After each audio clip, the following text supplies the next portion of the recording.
factory Indian motorcycles. They've actually made it a little bit smaller, a little bit more to Brian Smith's liking, and he will come out here in just a moment to get his first laps of the season. He missed the first 4 races of the 2021 season. His last race with us was at the Daytona Short Track at the end of the season last year. The rider that they'll be looking to beat out here today was definitely going to be the jammer, Jared Meese. He has won the last 3 times we have been here. So keep your eyes on the number 9 bike. He is looking for another victory to go 4 for 4 here at the OKC Mile. When they come onto the racetrack, they'll be coming out according to their point standings. And Briar Bauman should be leading them out on the number 1 Indian. Let's good look at that big bag of mission chips there in the infield of the racetrack. Briar Bauman will be on the number 1 motorcycle. 95 is J.D. Beach. The number 9, Jared Meese, we just talked about. 20 is Jared Vandekoy. 44, Brandon Robinson, currently 5th in the point standings. 37, that will be Bronson Bauman. He is riding for the Indian Motorcycle Oklahoma City crew. 67 is Davis Fisher as the bikes start pulling onto the racetrack outside of turn number 4. This is the first time the motorcycles have been on the track, and here they come, rolling on to the Remington Park OKC Mile.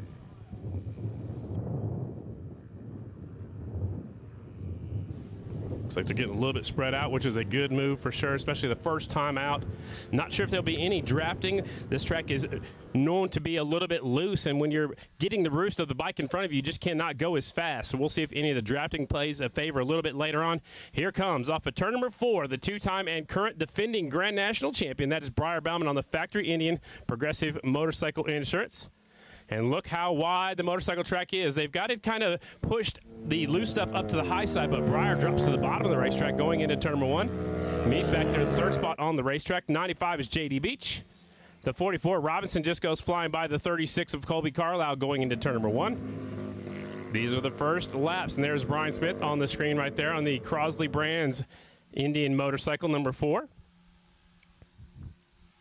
Here they come back to us. One rider's a little bit off the pace coming out of turn number 4. That is the 4 bike of Brian Smith. So Smith already having an issue with his brand new motorcycle. No laps on that bike just yet. So Smith having an issue on the front straightaway. Briar Bauman goes by the start-finish line on his Indian. There goes Meese now in tow. Meese is up to 2nd on the number 9 bike. Jared Meese has won here. The only 3 times we've raced here, it's been all Jared Meese. It's got to feel good for him to come back to this racetrack for sure. This is just practice for you folks just joining us. The first group out here is the Mission Super Twins presented by S&S Cycle.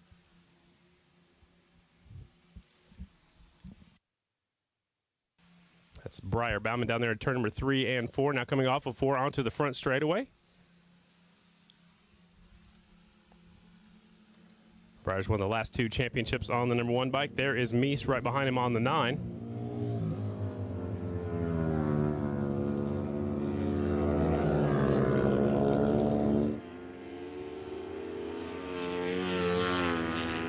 We don't have any times to record. We'll get those a little bit later on. This is just practice. There goes the 43 across the start-finish line. That is the Rocket, James Rispoli, your 2020 Production Twins champion, moved up into the Prepare class.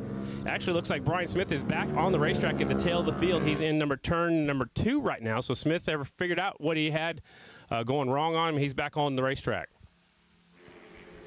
Leader on the front straightaway of this group. Briar Bauman out in front. Actually, that's Meese now out in front. Where did Briar go? Somebody's coasting down the back straightaway and going into turn number 3. So Meese is out in front on the 9 bike. Things are happening quickly out here today. There's the 37, Bronson Bauman across the start-finish line. White flag is out. 1 more lap to go in this session. There's the 67 bike with a lot of roost on his front number plate. And behind him is Brian Smith on the number 4. So Smith is back out there, so I don't see where Briar is at, actually. Here comes Jared Meese off of turn number 4. Checkered flag will fly this time by this first practice session. Meese, there's Brandon Price, the 92. 44, Brandon Robinson across the finish line, followed by the 95 of J.D. Beach, the Atlanta Super TT winner. There's Vandekoy, possibly the hottest rider on the circuit. He's got 2 second-place finishes in a row. Working his way up, looking for his first ever victory. There's the 43 and the 27. That's Robbie Pearson out there, and there goes the 4 bike. And here comes Briar Bauman. So Briar is at the very tail of the field, so a lot of changing was going on during that group. Looks like a few of them are stopping on the back straightaway to do a little practice start, and that's the only time they get a chance to do so. So that's what's going on. There's an official back there. They told him in the riders meeting, if you want to practice start, do it during your practice session on the back straightaway. That was your Mission Super Twins. Fast times. Brandon Price, actually, the 92 with a 39.677. 39.677 for Brandon Price. Meese was second. Brandon Robinson third. Brian Smith fourth on his first time out on that motorcycle. Briar Bauman was fifth as the times go away. Up next, we'll switch up to the AFT Production Twins class. That'll be coming out here in just a moment.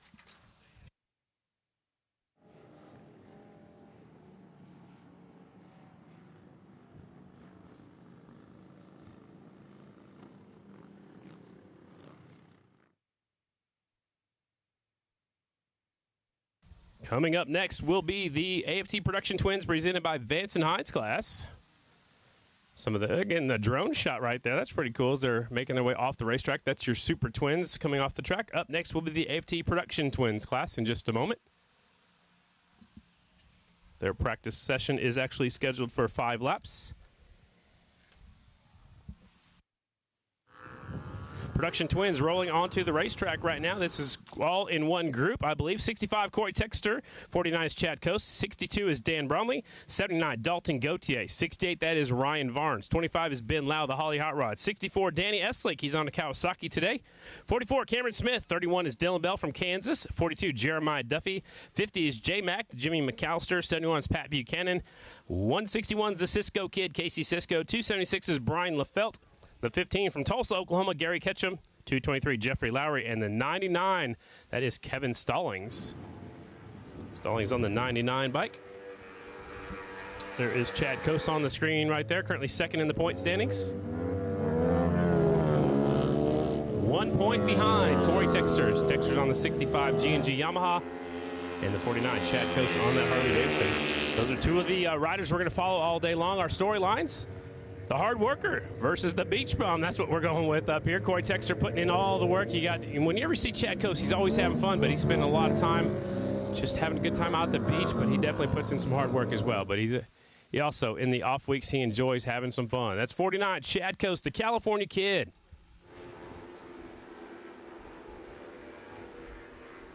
Here they come across the finish line. Out in front, C-Tex, Corey Texter. The 2019 Production Twins champion. There goes Chad Coase, goes up the racetrack a little bit, takes a look over his shoulder. Now he reaches up and grabs the tear off. So I don't know if something's going wrong with Chad's bike or he's just letting Corey get further in front of him so he doesn't have to be in that roost. But what that's allowed to do is the 62 is right there. That's Dan Bromley. I talked to Dan earlier in the pit area today. He said this is one of his favorite tracks ever. He got his first, got a win here and took his fiance for her first ever victory lap when he was on the singles class. And Chad's definitely off the pace on the 49 bike. Taking a look down. You can see the roost on that front number plate. That's from the 65 bike of Corey Texter. So Chad way off the pace right now. Varnes has the quick time. That's 68, Revan Ryan Varnes. Kawasaki rider for 0.772. Corey Texter sitting second. Jeremiah Duffy out there on the third spot. Dan Bromley is fourth on his own Yamaha with some help from Memphis Shades. You see Texter stopping on the outside of, I'm sorry, that's Chad Coase stopping on the outside of the front row. Front straightaway. There's the 15 of Gary Ketchum from Tulsa, Oklahoma.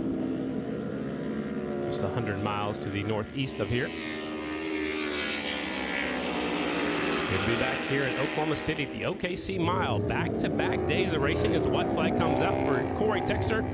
There's another rider slowing down outside turn number 4. On the screen's a good look at the 44 of Cameron Smith out there in the 44 bike.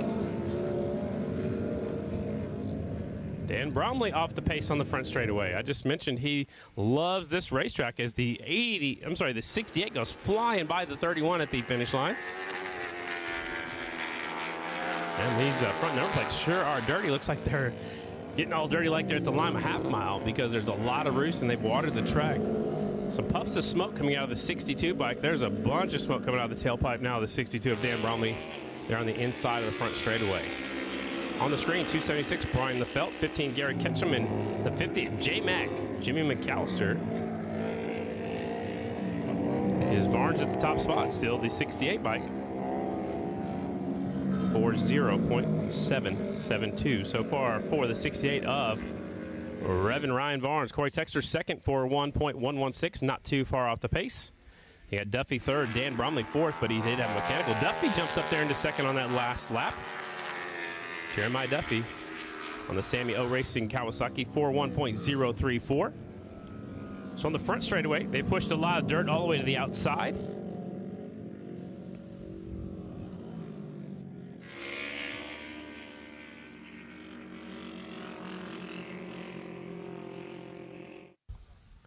All right, so some of the bikes having an issue. Dan Bromley pushing his motorcycle back. Chad Coast pushing his motorcycle back.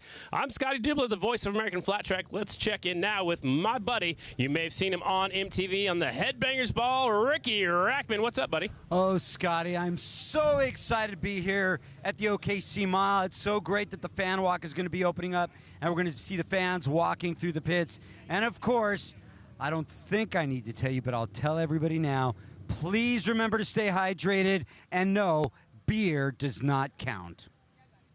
That is true. Water is key out here today. Drink as much water as you can.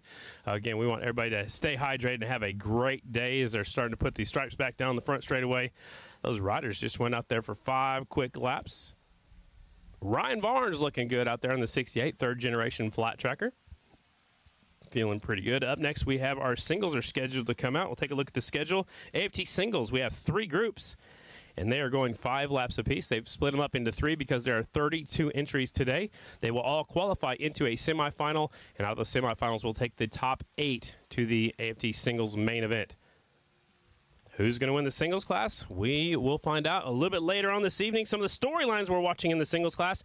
Max Whale, this is kind of a track that he might be used to. A little bit deeper track. It's definitely longer than any tracks in Australia, but Max Whale got the win at the last race up in Joliet.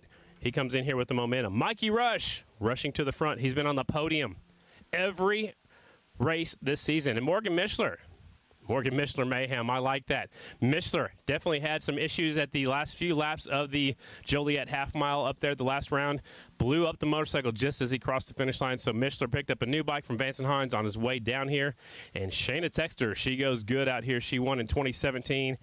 She could definitely be a factor. She needs to win as many races as she can to try to recoup the points that she lost at the Atlanta Super TT. On the screen, Maxwell, the factory Red Bull KTM rider. He's the 3rd motorcycle on the racetrack. For you folks just joining us out here, our new fans, this is practice. These are the AFT singles riders. Singles meaning they're not married. It means that they're on 450 cc's, single-cylinder motorcycles. That's the proper description of the class. Dallas Daniels down the back straightaway. Behind him is his teammate on the 15 bike. There's the Killer Whale. And behind Max Whale is Shayna Texter. That is Max's teammate on the factory Red Bull KTM entry. So 2 Estonsons, Yamahas 1 and 2, 2 Red Bull KTMs 3 and 4 on the racetrack. 3 groups of practice in the AFT singles class. Don't forget, after opening ceremonies today, we'll be switching over to TrackPass on NBC Sports Gold. That will happen right after opening ceremonies. Opening ceremonies is scheduled for 6:30 today. And we do have the open paddock for all you fans in attendance. That will start at 5:30 this afternoon. Trevor Bruner goes to the top spot. He's on one of the factory Hondas. That is the Turner Racing Honda team. The 21 has the top spot for 1.896 right now for the youngster out of Indiana. Henry Wiles, his teammate right there, second, and their teammate right there behind him in third is Cole Zabala. Wiles, of course, on the 17, Zabala on the 51. I do believe Turner Racing Honda came to play. Shayna Texter is starting to track down her teammate right there just a little bit. Shayna moves up into the 3rd spot. Shayna Texter Bauman, STB. Now Brunner goes a little bit faster last time by, 4:1.564. Wiles, 4:1.865 in second. Shayna Texter Bauman, she got married in the offseason. She's currently 3rd, 4:2.168. She does have the ability right now to catch in, maybe catch some of the draft from that tall rider in front of her, which is her teammate.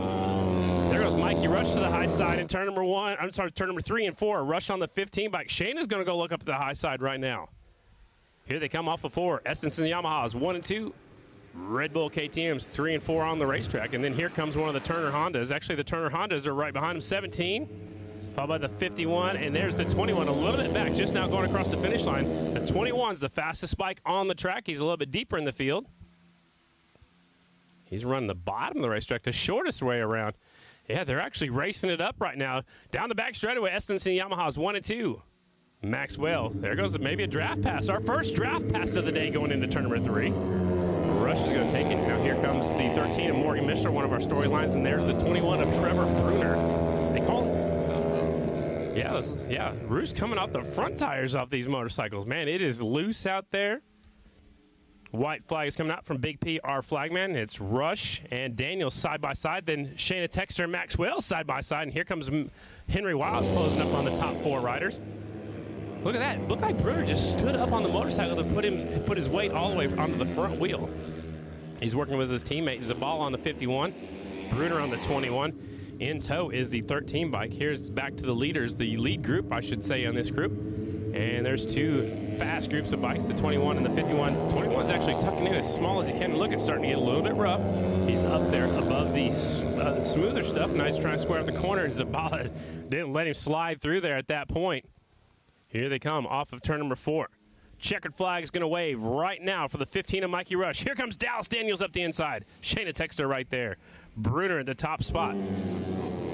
21 bike, 41.564. 41.564 for Trevor Bruner. At the head of competition up here checking out my office. I think he's jealous today. Yep.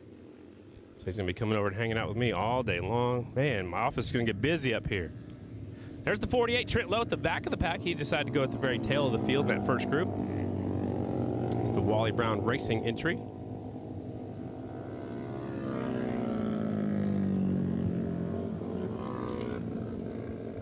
We'll take a look back at some of the action from the first group of AFT singles. Track's starting to get a little bit rough, but we expected it coming in. There's a loose dirt here. It's a horse track, and there's a little bit of a rough patch right there. Let's take a look back. The 51 Zabala. Watch the 13. Man, they're all over the place. Again, you don't want to be right behind the rider, right in front of you, because you lose vision, you lose your sight of what's in front of you, and you try to get out of that roost from the rider in front of you as the bikes pull off the racetrack. Trevor Bruner, the 21. We'll keep our eyes on him. He's looking really strong. Last weekend up at the Dairyland Classic, he won the dash, the Jim Sumner Memorial Dash for Cash, and ran second in the main event. So he's got some confidence coming in today. Trevor Bruner from Aurora, Indiana. And look at this. Last year's champion, currently 11th in that group. There are 11 bikes out there. His teammate right there ahead of him, 42.890. They're a little over a second off the pace, so they're going to have to go back to the pit area, make some changes, and come on right back out here. Up next, group number 2 of the AFT singles class, 99, Kevin Stallings. Looks like he is doing double duty, riding the production twins class as well. 143, Cody Kopp, that's Hot Rod. 19 is James Ott. 94 is Ryan Wells. The 11 bike, Andrew Luker. 161, the Cisco kid, Casey Cisco. He's doing double duty as well. 175, Taryn Santero from California. 124, Hunter Bauer. This is his first ever mile. The 26, that's his teammate. That's Aiden Roosevans. 135, Ezra Brusky. And the 90, that's Newman. Brandon Newman on the number 90 bike. Bikes are on the track. Here they come. Group 2, AFT singles. This is practice.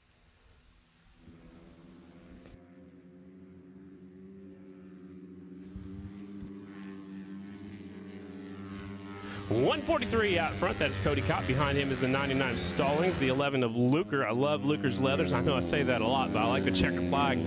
The leathers go up and over his boot. As we're watching the 143, Cody Kopp. It's his first season with us here in American Flat Track. Second generation flat tracker. 143, Cody Kopp from Micah, Washington. On the Smart Top, Jones Honda, the 143. There's the 94. That is Ryan Wells, First Impressions race team.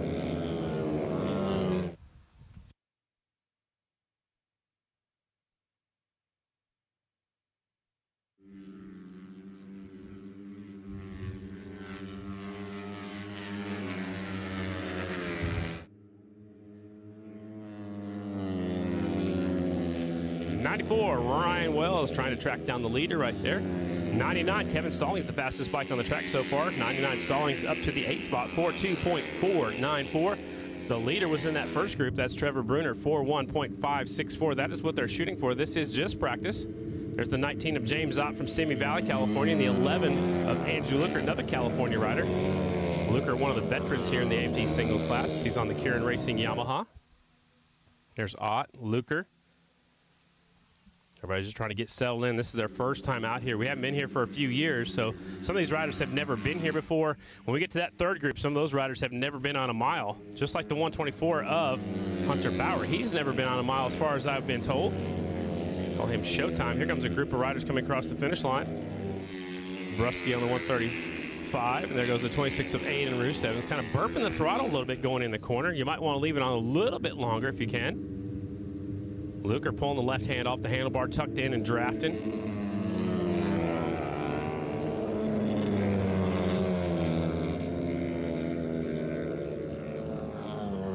There's Andrew Luker on the 11. There is 19 of James Ott. I think this is his second or third season with us. He does have a career podium at the Texas half mile. As the white flag comes out, group number 2, fastest bike on the track is Kevin Stallings. It definitely pays him. He's already been on the racetrack, so that definitely makes it easier for him to go out there on the single. 4.2.325. Stallings up to the 6th position right now here in practice, round number 1. After our singles are all done, we're going to take an intermission, a little track maintenance break before we come out with our second group. And again, the Mission Super Twins will have 2 rounds of practice today, and then they'll have 2 rounds of qualifying. So 1 extra round for our Mission Super Twins out here this weekend at the Indian Motorcycle of Oklahoma City OKC Mile, presented by Kicker Performance Audio. Kicker actually has a booth out here on the front straightaway. Stop by and see Lauren and all the folks from Kicker are coming down here to watch the OKC Mile this weekend as the checkered flag is out. Cody Kopp, we're watching him a lot out there on the 143. He is back there in the 16th spot. Actually dropped him down to 17th as Aiden Rusev, who was just out there, is 16th. Hunter Bauer in his first ever time out on a mile, the 124, currently 15th, 4.3.188. A good run by Hunter Bauer on the number 124. NKR Canada team. I believe we have 3 Canadians racing with us here today. You get that practice start in this group. I'm not sure if they're going to do that every round of practice, but they definitely stop and practice on the back straightaway on the inside, so they're not on the racing groove. 124 Hunter Bauer, the 90 of Brandon Newman, 161 Casey Cisco, 135 Ezra Brusky from Milwaukee, Wisconsin. There's a look at Bauer on the 124, a little replay action right here. Oh no, that's live right now. I'm sorry, they just did their practice start. Up next, group number 3, AFT singles practice, 298. That's Sweet Eat, Trent Pickle from Canada. 55, Tyler Raggio. 243, Jared Lowe. That's the Jet. 109, Billy Ross. 156, Jordan Jean. You got Grant Holmes on the Suzuki 101. You got Dustin Brown making his AFT debut. First time ever on a mile. 191, Dustin Brown. 121, Jacob Cassio. 133 from Tulsa, Oklahoma, David Wiggin. And a 182, another rookie. That is Travis Pettin. Pettin had an excellent go at the Amateur Nationals last year. The Flat Track Grand Championships is what the official name is, so keep your eyes on him. He's just moving up into the pro ranks. We have 3 groups, 32 entries here in the AFT singles class. Group number 3 is rolling onto the track right now. This is the last group of the first round of practice. AFT singles only get 1 round of practice today. Leaders come off of turn number 2 down the back straightaway. Several of these riders don't have a lot of mile experience, and a lot of them are racing with us on their first season, and 1 rider in his first attempt ever.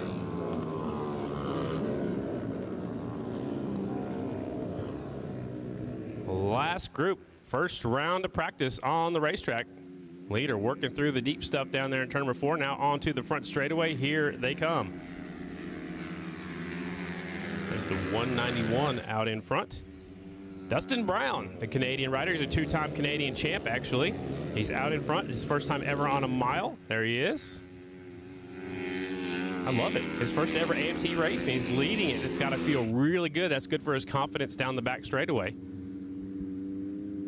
Dustin Brown, 191. Basebridge, Ontario, Canada is where he calls home. There's the 109, a little bit further back. That's Billy the Kid, Billy Ross. He's a Michigan rider. It's his first year as a pro. A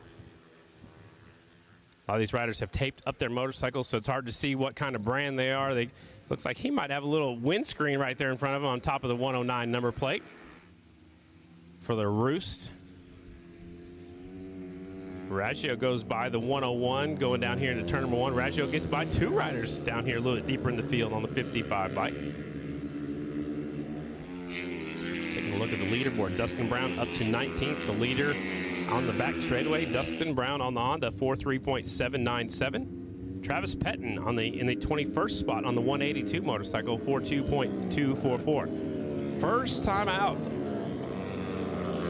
Remember my first time on a mile, it felt like you're on the throttle for as long as you can be. Actually sat up one time just to look and see where's that corner at. Here's your leader, bringing them off of turn number 4. They're getting spread out just a little bit. Still Dustin Brown pulling away. Man, it's a little bit rough right there, right before they hit the finish line. Some bumps have starting to form. You see Raggio actually stand up over those bumps going across the finish line.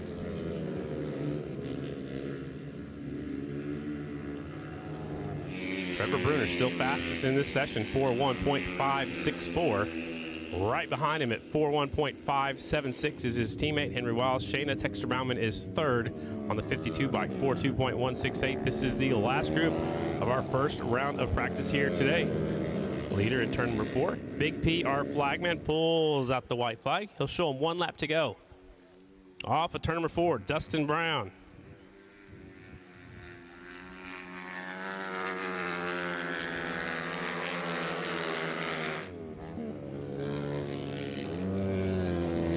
Out in front, the Canadian rider, Dustin Brown, 191. Flat Track Grand Championships are coming up here real soon, the same time we're at DuQuoin, Illinois. There's a couple days before we're on the DuQuoin Mile, and a few days after we're on the DuQuoin Mile, they race a short track, a TT, a half mile, and the mile. That's coming up in just a little bit. I heard there are 3 Canadians in the race today. Dustin Brown is one of them. Trent Pickle is the other. Hunter Bauer is the third of the Canadians making their way down here to race with us in American Flat Track as the checkered flag comes out for the 191.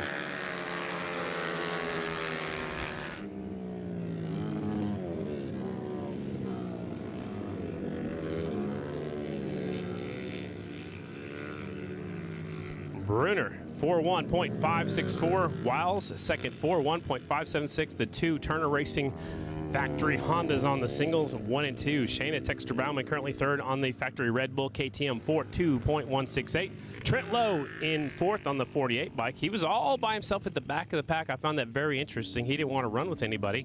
That's the Wally Brown Racing Suzuki 4.2.201. Zabala, the third member of the factory Honda team on the 51 bike, is 5th, 4.2.215. Then you got Kevin Stallings, one of the riders doing a little double duty on the 99 bike. Brandon Kitchen 7th. Morgan Micheler 8th. Maxwell is 9th. Tanner Dean, the Dean machine, is 10th. And Mikey Rush on that last couple of laps picked up the pace a little bit, ended up 11th. Ryan Wells, James Hott, Dallas Daniels, last year's champ back there, 14th. Hunter Bauer in his first ever mile, he is 15th after this first round of practice. Again, some of the riders are doing a little practice there. It looks like the 121, oh, that back tire is locked up. So what you don't realize is you're on the gas so long on these racetracks. Some of those motorcycles, they don't like doing that. So he's trying to get that bike in neutral. I believe that bike is locked up. Steve Moorhead is headed out there to check on him. That is going to be a long push in some hot, hot weather with your leathers on, your helmet on, and you just finished up 5 laps. So that was our last group of our first round of practice. We have an intermission break coming up. We're going to catch some commercials. When we come back after commercials, we will have our Mission Super Twins practice number 2, and then some of our qualifying action coming up here at the Oklahoma City Mile. It's the Indian Motorcycle of Oklahoma City, OKC Mile, presented by Kicker Performance Audio.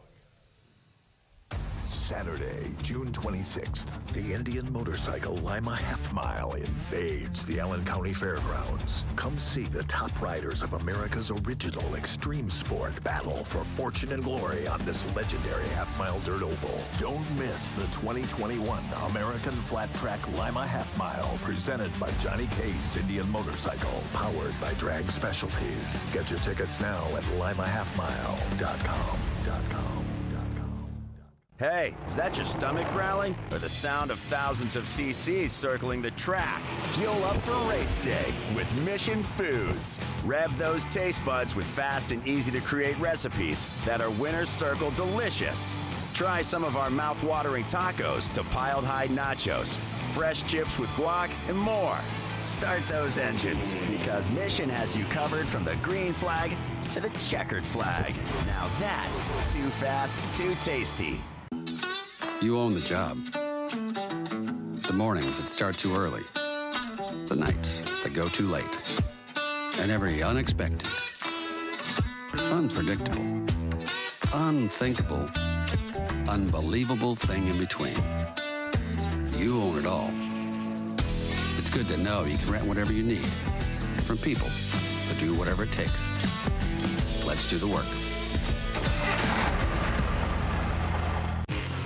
Everything we do at the track shapes what we build for the street and the dirt.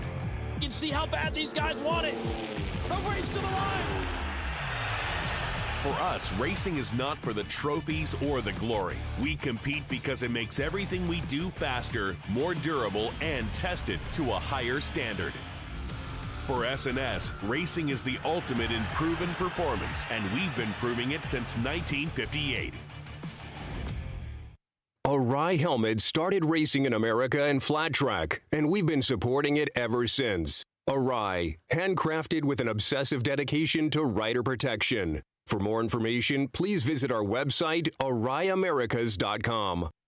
Cometic Gasket is the official gasket of Progressive American Flat Track. For decades, Progressive American Flat Track champions have depended on Cometic to seal their engines. Cometic gaskets are the professional standard for racers who demand the very best. For more information, log on to Cometic.com. Cometic Gasket, sealing championships since 1989.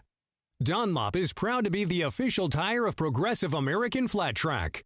What we learn from racing is rolled into our production tires, such as the Dunlop K180, a street-legal version of the aggressive DT3 flat track tire. With the K180, street riders can now have the authentic flat track tire experience. No other tire company has won more American motorcycle championships than Dunlop. Tired of replacing your battery every year? It's time to buy the world's best lithium battery, the Pulse IPT, with up to 1,200 cranking amps and unmatched reliability. There's no better battery for your bike. Visit Full Spectrum Power in the Paddock today, or on Instagram, Facebook, and the web. Start something. Power everything. Klotz Synthetic Lubricants is proud to be the official lubricant of American Flat Track. Family owned and made in America since 1959. Klotz has built its reputation by answering the call of racers and performance enthusiasts who won't settle for anything less than superior synthetic lubricants. Racers and performance buffs around the world rely on Klotz to get them to the checkered flag. Order today at klotzlube.com. Born from the desire to inspire and create adventure and community, Super 73 is an electric bike brand fusing motorcycle heritage and youth culture. Founded in 2016 and based in Southern California, Super 73 has led the charge in pioneering a new approach to help redefine the electric bicycle industry by emphasizing thoughtful design, responsible manufacturing techniques, and local community engagement. The brand continually strives to grow and expand into a true industry leader. Visit super73.com for more information. Race fans, VP Racing Fuels offers a full line of power sports fuels, lubricants, coolants, and appearance products for track and street. From pro racers to weekend warriors, we help riders make more power. Ask your local power sports dealer. Progressive insures over 5 million boats, motorcycles, and RVs throughout America. Get a quote in under 4 minutes at AmericanFlatTrack.com/progressive to see how much you could save. At Tech Mounts, we support motorcycle riders, industry retailers, and OEMs for over 20 years. Proudly designed and manufactured in the USA, Tech Mounts has become the #1 source for mounting any mobile device on any vehicle and comes with a lifetime guarantee. See all Tech Mounts products at your local motorcycle dealers, retailers, and on techmounts.com. Brought to you by Yamaha and its best-in-class lineup of power sports vehicles. For more information on how you too can experience the pinnacle of performance both on and off-road, visit YamahaMotorsports.com. With over 300 World Championship titles, for 44 years, Öhlins advanced suspension technology has been providing the pinnacle of suspension for all areas of motorsports. For road or track, dirt or asphalt, when you choose Olean's products to elevate your performance, you get Olean's USA support and service to keep fueling your passion for excellence.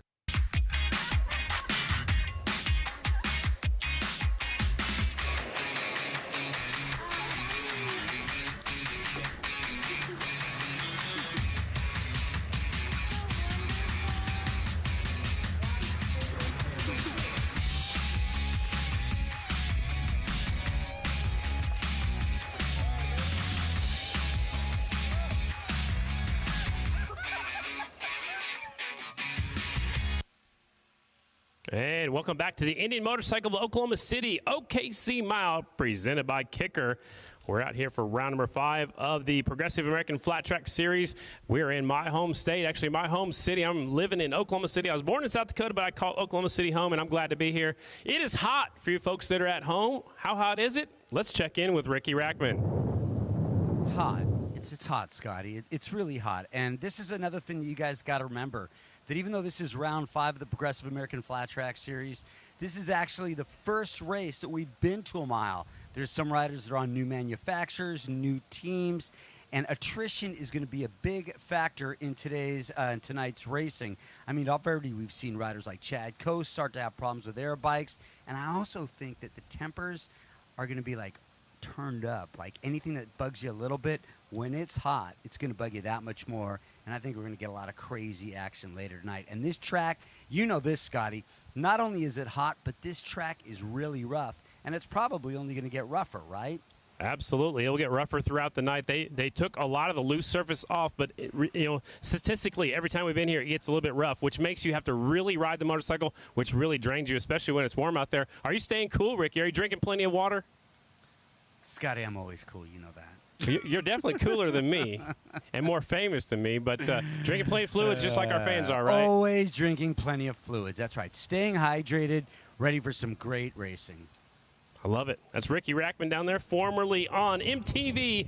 He was the host of Headbangers Ball, and now he's my good friend. He's back with us with American Flat Track. Let's take a look back at our last round, round number 4. Let's go up to Joliet, Illinois, the Chicago Half Mile. It was awesome. We're going to talk about the Mission Super Twins. Here is a look at the start. Meese on the outside. Looks like Bronson had a pretty good shot on the 37. Robinson on the 44 bike up there in the 3rd position. Let's turn them 1 and 2 right off the start. Meese goes to the high side. Robinson will take the lead right here, and here comes Meese now in the 4th position as Breyer started picking his way through the pack. Breyer dropped to the bottom of the racetrack, and there's a little bit of contact right about here. Meese looked like got into the corner a little bit hot, got into the back tire of the 44 bike. A racing incident cost the 44 bike to come from the back of the pack. This time on the restart, Breyer got the whole shot. Meese was right there in 2nd. This is the back straightaway. Here comes one of the hottest riders, I would say, the 20 bike. He's got 2 second-place finishes in a row. There's the 44 bike right there in the lead. Bronson Bauman in tow on the Indian Motorcycle Oklahoma City entry, bringing some confidence. Look at the brake rotor glowing on the 1 bike. Breyer gets his first win of the season, stretching out that points lead. Van de Kooi 2nd. And the rest of the gang coming across the line. There's Meese in that 3rd position. That was a look back at the Chicago Half Mile. It had been a long time since we had been to Joliet. It's only been 3 years since we were here at the Oklahoma City Mile. Let me take a look back here at my notes. The last time we were here was in 2018. And it was Jared Meese taking the win. Henry Wiles was 2nd in the Premier class. Brian Smith was 3rd. The Bullet, Brad Baker, he'll be up in the booth a little bit later on. He got 4th the last time we were here, and Bugs Pearson was 5th. Before that, we were here in 2017. It was Meese again, Baker 2nd, Brian Smith 3rd, Sammy Halbert was 4th, Sean Barrett was 5th. 2016, it was the Jammer Jared Meese. Again, he's 3 for 3 here at the Oklahoma City Mile. Smith was 2nd. So Smith coming in here has a 2nd and 2/3. Wiles was up there 3rd. Bromley got his best career finish in the Premier class with a 4th place finish. And Johnny Lewis, who is missing in action today, he did finish in the 5th spot. They said Johnny Lewis won't make it out here. They're worried about motorcycle parts. As we look at the weather today, I think it's a lot warmer than that. But at 4 o'clock, it says it's 95 degrees. 5 o'clock, 95 degrees. It starts cooling down. At 6 o'clock, 94.4 degrees. So it's going to start cooling down right at 6 o'clock. It's good to be back here in Oklahoma. I sometimes wonder why I live here because it's so warm, but Oklahoma City is home, and we're here at the OKC Mile, and I'm glad to be back. Up next will be our Mission Super Twins, their 2nd round of practice. AFT Production Twins qualifying after that, AFT Singles qualifying, and then we'll get into the second round of qualifying. We're going to take a commercial break, and when we come back, it's time for Super Twins practice number 2. The way this racetrack has turned out, AJ, is incredible. They can run high, low, middle, anywhere they want. We're talking 8 riders in contention for this right now.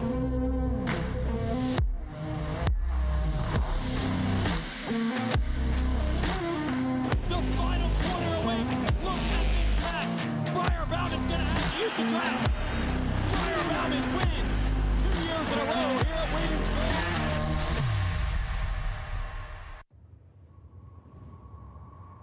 The darkness is full of demons, hazy creatures who lurk in the shadows, prowling under the cloak of dusk. But we're not demons. We're beasts.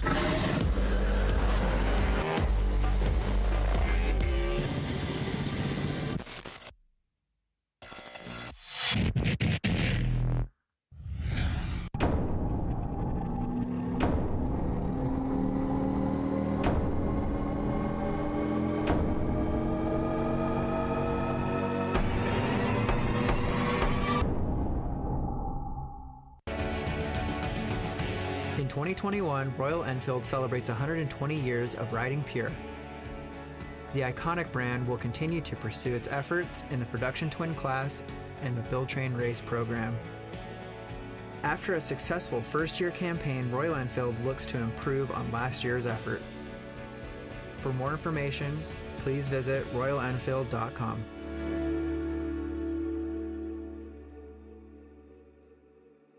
Cardo Systems is the official Bluetooth communicator for American Flat Track. Whether on the road or at the track, the Cardo Systems industry-leading mesh technology keeps you and your fellow riders connected. Racers like Sammy Halbert rely on Cardo for street riding entertainment, as well as a training tool at the track. All Cardo communicators are fully waterproof, dirt-proof, and feature sound by JBL. For more information, check out cardosystems.com and follow Cardo on all social media platforms at @CardoSystems. Drag Specialties welcomes race fans. At Drag Specialties, our commitment to riding is a way of life. That's why we want to remind you that when you're ready to tackle maintenance or add performance and style to your ride, make your first stop a local dealer who stocks products from Drag Specialties. Drag Specialties. Enjoy the races.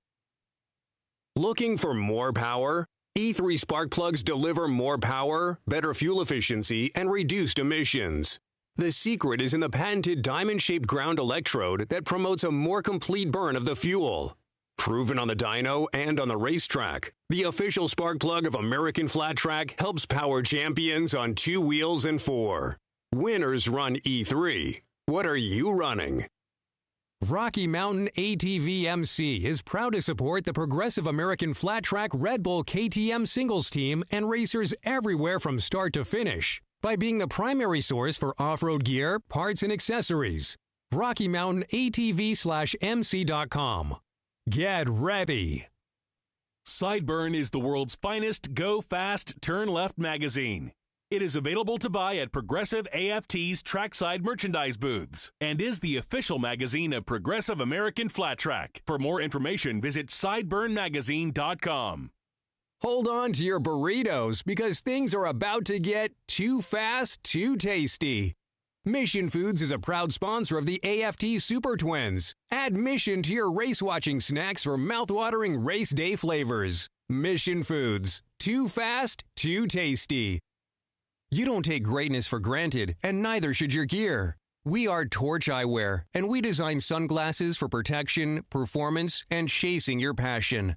For more information, visit our website at torcheyewear.com and click on our free Home Try-On program. Mobile View has been providing state-of-the-art LED video screens to sporting and special events throughout the U.S. and Canada since 1999. We use our vast experience of thousands of events to help guide the process of finding the right size screen to help make your event a memorable experience for your fans and sponsors. Parts Unlimited, the people behind We Support the Sport, welcome you to this high-action event. We are proud to join with race fans everywhere in working to ensure that our sport gets bigger and more exciting each season. And you too can support the sport by visiting your local dealer who stocks products from Parts Unlimited. They've got the very best in high-performance parts and accessories and the best support network in the business. Parts Unlimited. We support the sport. S&S Cycle was born from a passion for racing and has spent over 60 years building high performance for the power sports market. All the while, racing has remained at our core, from the Bonneville Salt Flats to championships in progressive American flat track. S&S is the go-to for high performance on and off the racetrack. Indian Motorcycle of Oklahoma City would like to welcome all race fans to the OKC Mile. If you'd like to see and experience the new 2022 Indian FTRs, they're in stock and ready for a test ride today. Please stop at Indian Motorcycle of Oklahoma City to see what everybody's talking about. Progressive insures over 5 million boats, motorcycles, and RVs throughout America. Get a quote in under 4 minutes at AmericanFlatTrack.com/progressive to see how much you could save. It is the Indian Motorcycle of Oklahoma City OKC Mile, presented by Kicker, and our local favorite Scotty Dubler's with us. And Scotty, I got an Instagram question for you, and it comes from Ted Ellis, and it says, it looks like a strong wind from turn 1. Is it affecting speed? Well, that has it has an effect on the front straightaway and the back straightaway, actually. It's a great question. Ted Ellis sent us the question up here. When they're coming onto the front straightaway off of turn number 4, they'll be fighting the wind all the way down the front straightaway or towards turn number 1. So they'll be fighting the wind. That will slow them down on the front straightaway. When they pitch it off into turn number 1, that might be a little bit of a factor as they slide into the corner. But also, I think it'll be more of a factor when they come off of turn number 2. The wind will actually push them down the back straightaway, and it may push them a little further into turn number 3, so you might have to let off a little bit sooner when you get all the way down there into turn number 3. That was a great question from Ted Ellis. Thanks a lot, Ricky, for sending that question up here to the booth. That's how I see it from up here. It might be a little different when you're on the motorcycle, but that's exactly how I feel about it. I believe, Ricky, you got another question for me. I do have another question. This is for me, Scotty. Okay. It's getting hard out there to tell sometimes with the number plates, because we know that this race today and tonight, it's going to be really dusty, and some of those guys that in the back that are getting roosted, isn't it hard for you sometimes to tell who is who? For me, I don't know, it comes naturally. I kind of look at the riding style. I also watch, like on Jared Meese, he's got the fluorescent yellow on the handlebars. He's got a little bit of fluorescent yellow up there on his shoulders of his leather. So when the Indian team's out there, yeah, they look the same, except for now Breyer switched to white. For me, it's more about watching rider style, watching the way the bikes perform on the racetrack. I know it's weird it's a weird concept, but there are three numbers on there, so the front number plate will get covered up, because there's loose dirt. The side number plates, when they go flashing by us, are a little bit easier to read. So that's a great question, Ricky. It's a hard one, but for me, I just watch the riding style. I also assume that it's going to be really tough for the riders that are riding back in the pack with visibility. I mean, the best way to avoid visibility problems is to stay up front, but on a track like tonight, it's going to be rough, isn't it? Absolutely, and you want to stack on as many tear-offs onto your lens as you can so you can still see through that.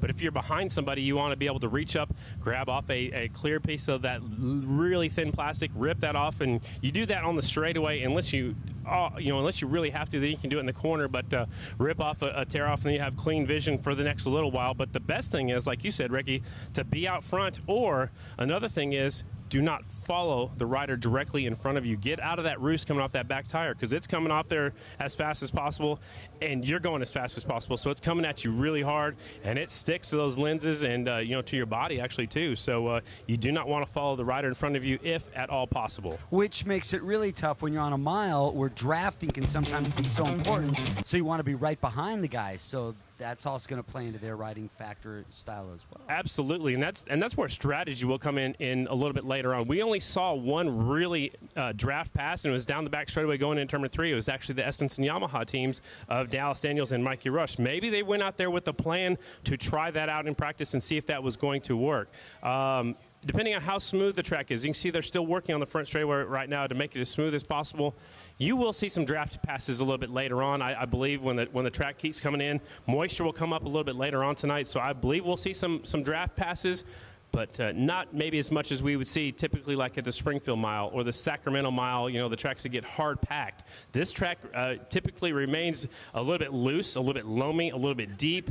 There's been some bumps. They're working on the bumps on the front straightaway right now, but those are great questions, Ricky. First mile of the season. I cannot wait. Absolutely. I can't wait too, and it's right here in my backyard, my own hometown. Get to stay home, sleep in my own bed. So before we send out the next group, it'll be the Mission Super Twins. They're going to have 2 rounds of practice today, and then they'll also have 2 rounds of qualifying. The Mission Super Twins will get a little extra out here at the OKC Mile. Here's a look at the points in the Mission Super Twins. It's Briar Bauman with 77 points. He's in the lead. He's got 1 win on the season. Right behind him is J.D. Beach. He's 11 points behind the leader. The Jammer, Jared Meese, and Jared Vanderkoy tied for 3rd right now. Meese has a win. Vanderkoy with 2 second-place finishes is moving up the leaderboard, but they're both 14 points behind the leader, Briar Bauman. And then Brandon Robinson. We haven't really talked about him much, but we saw him on the recap from Joliet. He went down. He tweaked his right knee, which if you're going to hurt something, the right knee is definitely better than the left knee because you really use that left leg when you slide into the corners. Haven't talked to him today, but I'm sure he's trying to keep that thing iced, and it was good that he had a couple weeks off to rest. And Jared Meese had the left knee injury earlier in the season, so he had a few extra days to rest as well. So when we get back on the racetrack any moment now when the track maintenance is done, our 2nd round of practice for the Mission Super Twins, and then we'll have AFT Production Twins qualifying, AFT Singles qualifying. And then don't forget, after opening ceremonies, for all you folks watching at home, we are going to switch on over to TrackPass on NBC Sports Gold right after opening ceremonies. Opening ceremonies will be right there at that victory podium, and Ricky Rackman will be taking care of our opening ceremonies here today. You can see some of the dirt on the leathers right there. That's J.D. Beach on our screen. He's got a handguard on his right side. That's his throttle hand. That's pretty cool. I figured if you're going to do that, you might as well put it on both, but it looks like J.D. electing to – oh, there is 2. There's one on the left side and the right side. That keeps the spray and the roost off of your hands. But you can see right there up by his shoulders how much dirt he's caught already. Some of these riders have helmets back there just ready to take one helmet off and throw on a brand-new helmet for the next round of practice. You might see more of that when they get into the racing action. So it looks like they're getting ready to roll any second now. There's one piece of equipment going down the front straightaway right now, and I believe when he pulls off, we'll get back into our racing action on the racetrack. And also, if you want to go to the rider autograph session, the first one of the year, we didn't have one at all last year, so we're super excited about this. Right now, it is scheduled from 5:30 until 6:20. You go down here on the front straightaway, right in front of the Kicker Audio, the Mission tent, and you go into the pit area at that point. Just a reminder, when you do go to the open paddock area, no alcohol is allowed in the pits. And I just want to stress this one more time. Please stay hydrated. Drink plenty of water because it is definitely hot out here for you fans that are out here enjoying the race today. Looks like the track crew is about to pull off the racetrack. Mission Super Twins coming up next. There's one group of practice, and we did get a report that Brian Smith will not go out in his 2nd group of practice. And here they come. The number 1, 2-time defending Grand National champion, that's Briar Bauman. 95, J.D. Beach. The 9, Jared Meese. 20, Jared Vanderkoy. 44, Brandon Robinson. 37, Bronson Bauman on the Indian Motorcycle of Oklahoma City entry. 67, Davis Fisher. 36, Kobe Carlisle. 92, Brandon Price. 27, Robbie Pearson. 43, James Rispoli. And we did hear the 4-bike will skip this 2nd round of practice today. That's Brian Smith, his first race of the 2021 season.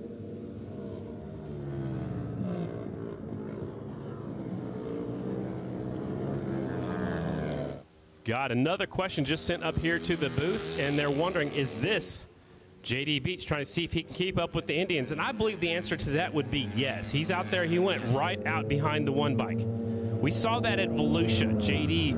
hooked onto the riders right in front of him, especially in that main event, finished on the podium. Of course, he went out and dominated the Atlanta Super TT. So right now, maybe he's just trying to see where Briar's running right now. He's 2nd on the speed charts as they go across. Actually, that hasn't been updated yet, but he's 2nd on the racetrack. We're talking about 95, J.D. Beach. He is no stranger to going fast. He was a full-time road racer for a while. Then for a couple of years, he was doing both flat track and road race. Right now, he's trying to latch on to the back tire of the 1-bike. Briar Bauman, they'll come across this time. The clocks will be recorded. This is one more round of practice. An extra round of practice for the Mission Super Twins presented by SNS Cycle. Jared Meese, 39.967. Meese now to the top spot. Again, this is just practice. Brandon Price had the quickest time in our first round of practice, 39.677, so it's very consistent to the first round. And Price looking for his first ever AFT Super Twins win. He's currently third on the 92 bike. There's Meese. Try to look up the inside of J.D. Beach on the 95. Sliding up the inside, a little bit skittery. I like that word. I think Chris Carr started using that one first. I know Brad Baker, that's one of his favorite words, but skittery. They slide across the top of the rough surface as Meese. Look at that, pretty even on the front straightaway. Oh, Meese goes up there, takes the line away from the 95 as they slide it off into turn number 1 at about 130 miles an hour, maybe about 125 here at the OKC Mile. Not quite as fast as maybe as Springfield or Sacramento. Breyer looks like he makes one move towards the inside. There is Brandon Price. The Price is right back there on the 92 bike. Brandon Price taking him down the back straightaway. He's not been in the Premier class but just a couple of seasons, and he is hungry for his first win. I thought he was going to get it last year, came up a little bit short. Meese goes out in front on the 9 bike, gets by his factory Indian teammate, the 1. Meese, that's going to be a really quick lap right here. We'll wait until it updates as they go across the start-finish line. Actually, it was a little bit slower because he was in that traffic, and one rider goes up the racetrack and off the pace in turn number 2. Brandon Robinson with the hurt knee and all up to second, 39.969. Breyer slides back to third. Again, one rider was off the pace in turn number 2. I lost him on our screen here, but we'll try to figure out who that was. Maybe it might have been Breyer getting out of the way of these guys out front, want to go out there and do his own thing. There's B-Rob. 44, Brandon Robinson. Yeah, it doesn't look like his right knee, no effects of that injury that he went down in that crash at Joliet. Checkered flag is out as they go across the start-finish line. Meese at the top spot. Let's see, 39.967 for the number 9 bike. Jared Meese, who's won here all 3 times we've been at the OKC Mile. It's been Jared Meese on the top of the box, and everybody else wants to change that. Looks like there's taking them down the back straightaway. I believe they were only allowed to do that practice start in the first round, but somebody stopped way down there towards turn number 3. Sometimes it's monkey see, monkey do, and of course, I would stop and get a practice start out of the way if I could. Taking a good look at Robinson. See a lot of tape on the helmet. Practicing their starts over there. It is very tough to get a good start, especially when the track starts getting looser and looser, and it's, you know, on the front straightaway, I'm assuming a little bit later on they'll start digging ruts into the starting line, so you'll want to get yourself into a good rut. But, you know, sometimes it's hard, sometimes it's soft. You got to be able to keep that hand on the clutch, get off the line, keep that rear tire moving, but you don't want to get too much wheel spin or you're going backwards. So it's very hard to get a start out here. I think it's a good move that they let them do a practice start on the back straightaway to save the front straightaway as long as possible. Up next, we're ready for some qualifying action. AFT Production Twins presented by Vance and Hines class. 17 bikes, they will all come onto the racetrack at the same time. 65, Corey Texter. 49, Chad Coase. 62, Dan Bromley. 79, Dalton Gauthier. 68, Ryan Varnes. 25, that's Ben Lau, the Holly Hot Rod. 64, Danny Eslick from Tulsa, Oklahoma, the 4-time Daytona 200 winner. 44, Cameron Smith. 31, Dylan Bell. 42, Jeremiah Duffy. 50 is Jimmy McAllister. 71, Pat Buchanan. 161, Casey Sisko. 276, Brian Lefelt. 15, Gary Ketchum. 223, Jeffrey Lowry. And the 99, that's the freak of nature, Kevin Stallings. That's what the announcer called him at the Indianapolis little short track right there. Used to be called Mid-America.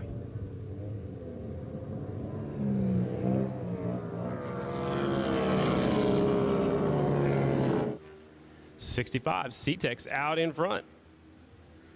Sliding it sideways here. It comes off of turn number 4. That is Corey Texter on the G&G Yamaha.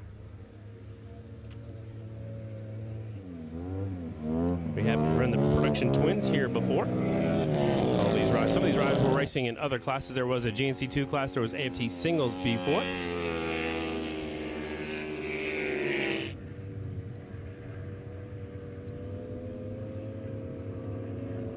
Riders getting a little bit spread out, which is good. I don't think you want to be too close to anybody, especially in practice when you're, or this is actually qualifying, so you're trying to get as fast a lap as possible. I love the red, white, and blue colors on that G&G Yamaha 65. Corey Texter We'll bring him off of turn number 4. C-Tex out in front. Here comes the 79 Dalton Gauthier right behind him on the 79. It's the Boswell Harley-Davidson.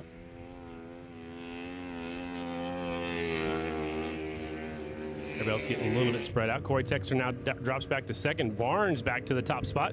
Ryan Varnes, the 68, was fastest in the first round of practice. This is qualifying round 1.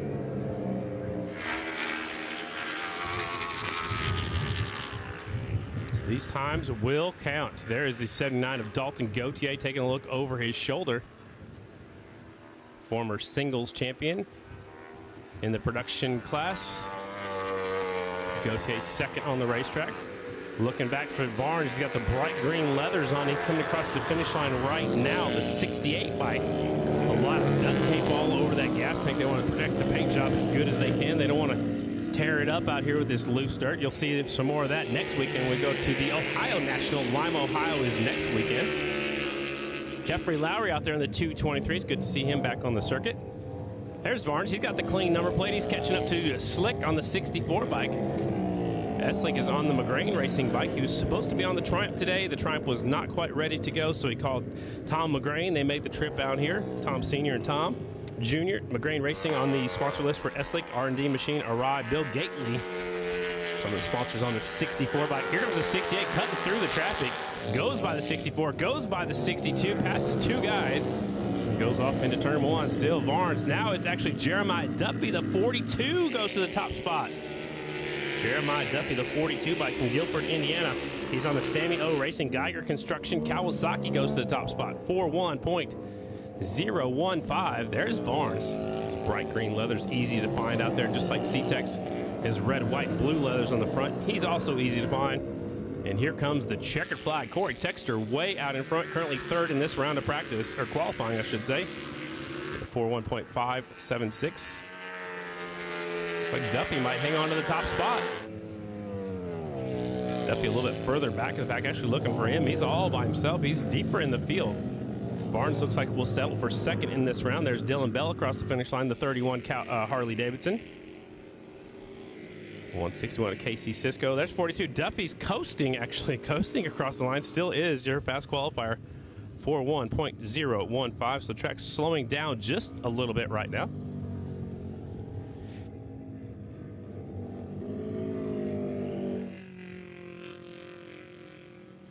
There's a look at the 42. He was off the pace. I'm not sure if he's saving the motorcycle or if something happened right there on that last lap, but Jeremiah Duffy has the quick time with a 41.015. The quick time in practice was a 40.772, so not that far off. About 3/10 between practice and qualifying round 1. That was your Production Twins presented by Vance and Hines, qualifying round number 1. Up next will be the AFT Singles, their first round of qualifying. And then right after that, we'll go into the Mission Super Twins first round of qualifying. So the last time the Mission Twins were out there,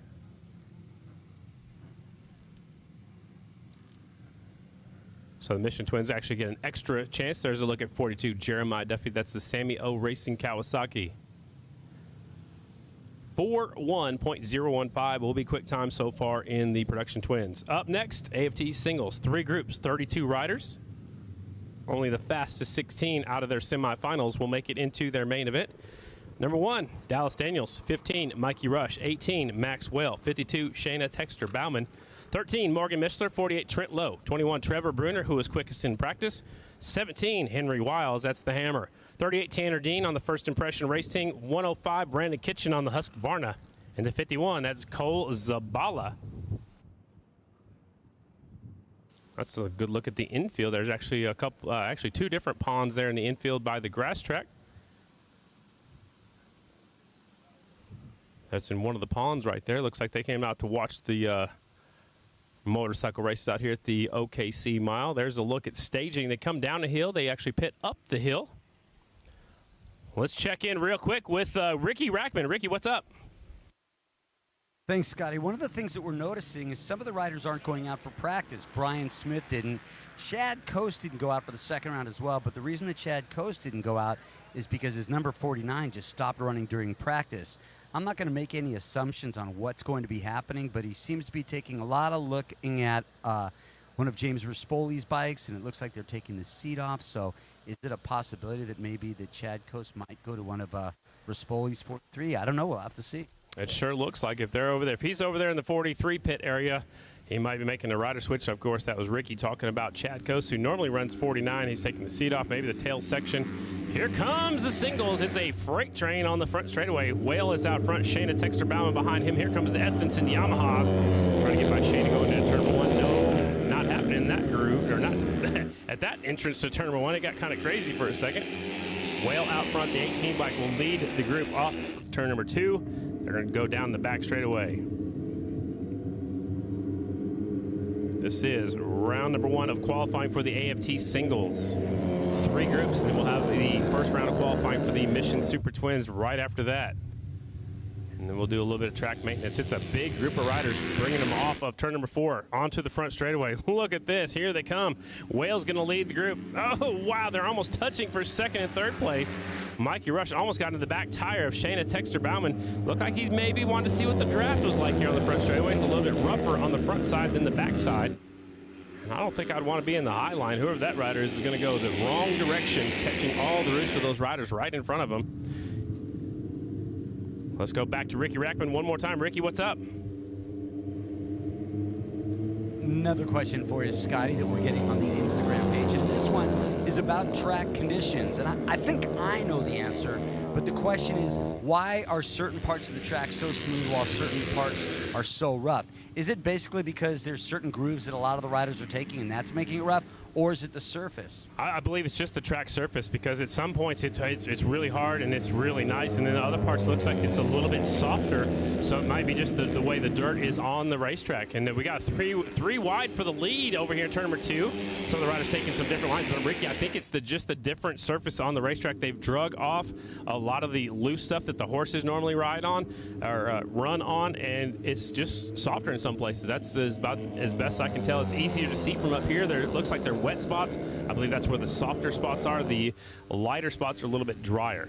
Here comes the big group of riders, and this is the closest we've seen of anybody of any of the classes. They're keeping them all close together. Here they come towards the white flag. 15 out front, Mikey Rush behind him. It's the Hammer. The back tire gets a little bit almost sideways across the finish line. Wiles goes up there, shoves his way through into the top spot.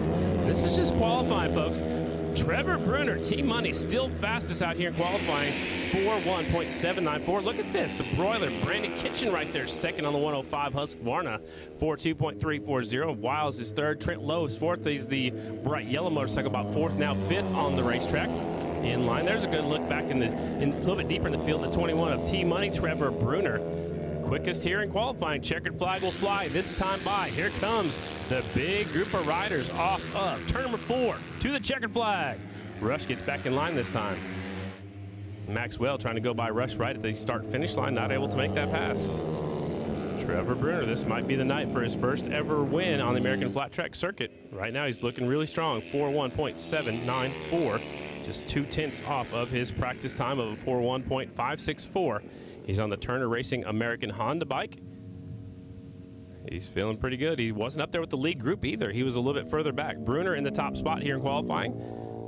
Brandon Kitchen second, Henry Wiles third, Trent Lowe is fourth. Dallas Daniels has found a little bit more speed. He's up to fifth. Maxwell sixth. Cole Zabala seventh. Mikey Rush eighth. Ninth is Shayna Texter Bauman. Tanner Dean is 10th. And Morgan Micheler way back there with 43.074. So Micheler not finding the speed so far. He just picked up that motorcycle on the way back, or the way down here from Wisconsin. Up next will be group number 2. Practice group number 2, actually qualifying group number 2 for the AFT singles. 99 Kevin Stallings, 143 Cody Kopp. 19 is James Ott, 94 is Ryan Wells. The 11 Andrew Luker. Luker is out there. On the Rackley, Kieran Racing, Yamaha. Luker on the 11, Casey Sisko, 161, Taryn Santero, 175, Hunter Bauer, the Canadian rider. This is his first ever mile, the 124 NKR Canada team.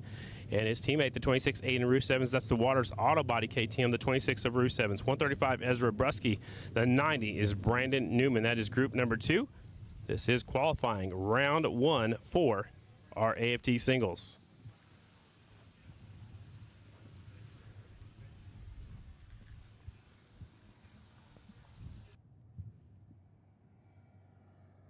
So there is a bike on the back straightaway is what we have reports. So Steve Moorhead is headed out there on the scooter. Looks like one of those bikes has stopped on the back straightaway. I believe it might be Brandon Kitchen. Hard to see from right here, my point of view. And that's going to be a long walk, so Steve Moorhead will make his way back over there. It is 105. Brandon Kitchen, the broiler, who qualified second. I believe he stopped back down the back straightaway to do a practice start and maybe lost fire on that motorcycle, so he's going to get pushed back from one of our officials. I thought it was Moorhead making his way back over there, but it might be somebody else. So that's why we are waiting right now for group number 2 of the AFT singles. Yeah, that last group, that looked like it was just as good as a main event out there, and that was just qualifying round number 1. It's going to be exciting out here tonight. Don't forget to stop by and see the American Flat Tracker Clothing Company. They are inside, directly underneath the flag stand or underneath the announcer's tower, right at the finish line area. Stop by and check out those folks. The rookie class of 79 on hand. Ricky Rackman caught up with Charlie Roberts earlier today. We can't wait to see what the prize possession of the day is. We'll catch that a little bit later on. Also down there is Law Tigers. Indian Motorcycle of Oklahoma City have a beautiful bagger down there. Stop by and check it out. I know Scott and the gang from Indian Motorcycle Oklahoma City will be out here a little bit later on. Also, I'd like to welcome in the folks from House of Kawasaki, 10th and Council over here. A bunch of them are coming. They've got a suite down below. Group number 2, qualifying AFT singles coming up next. Remember, if you're watching at home, we'll switch on over to TrackPass on NBC Sports Gold right after opening ceremonies. The open paddock area for the open pit area, the autograph session we call it, it is at 5:30 right now, 5:30 to 6:20. Remember, you go down the front straightaway just past the kicker booth, just past the mission tent, the big white tent going towards turn number 1. You'll go up the hill. It is a long walk. Just a reminder, no alcohol is allowed in the pits. And it is only about 50 minutes long, so if you don't want to do that, right at 5:30 to 6:20, you can also go in the pits after the races today. It's the first time we've had an open paddock area since the 2019 season, so it's been a while since the riders have got to talk to you fans. It'd be good to have them back down there in the pit area. Again, that is scheduled right now from 5:30 until 6:20. Opening ceremonies today are at 6:30 p.m. If you're tuning in, watching worldwide, if you're streaming it, we are on Central Time. There's a look at the qualifying, actually, from round 1. Going through there, you can see there's only 11 bikes have been on the track so far, so the next group of riders will come out. That's going to change as these next group of riders come out. Somebody might go up there and take that top spot away. We'll have to wait and see. It's cool. They're showing the brands, their numbers, and their names right here. Looks like they're in numerical order right here. Group 2, getting set to go. Here they come, rolling onto the track. Stallings on the 99. 143 is Kopp. 19 is Ott. 94 is Wells. 11 Luker. 161 Sisko. 175 Santero. 124 Hunter Bauer. 26 is Roos Evans. 135 Ezra Brusky. The 90 is Brandon Newman. Folks tuning in out there at the Lodi Cycle Bowl, like to say hello to Haley and John Martin out there checking out the racing action here from Oklahoma City. We'll be out at Lodi the night before the Sacramento Mile. Kopp goes to the high side of the racetrack, twisting that throttle. You see the little bit darker material right there. It's a little bit softer, a little more moisture in that part of the track. Here they come onto the front straightaway. A few bumps were right there earlier. They've got some of those worked out. Here comes your leader across the start-finish line. 143, Cody Kopp. Nickname is Hot Rod.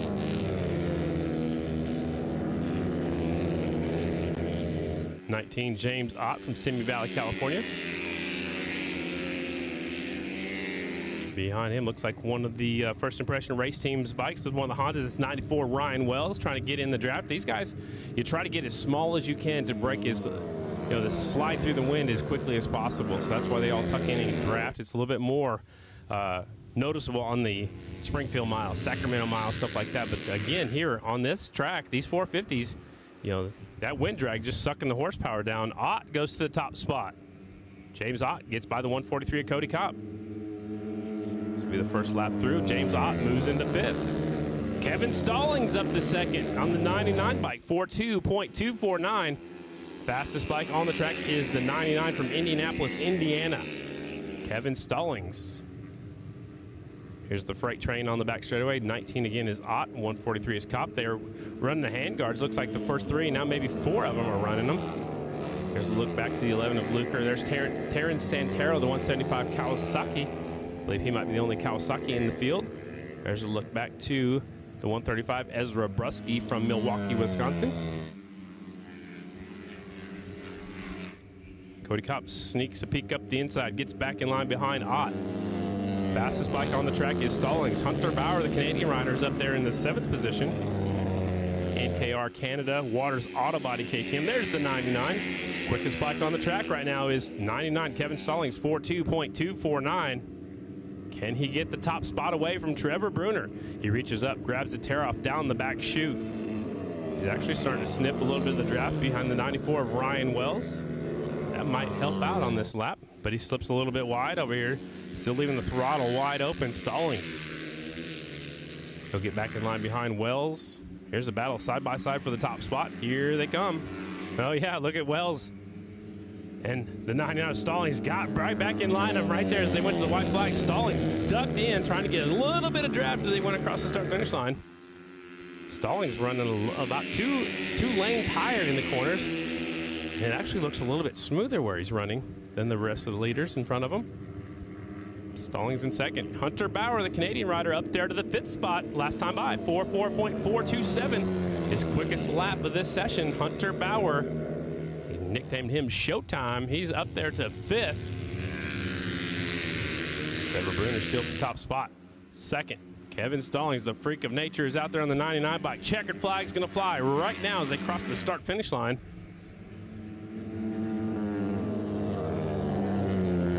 Bruner still hanging on to the top spot. One more group to go in this first round of qualifying for our AFT singles class.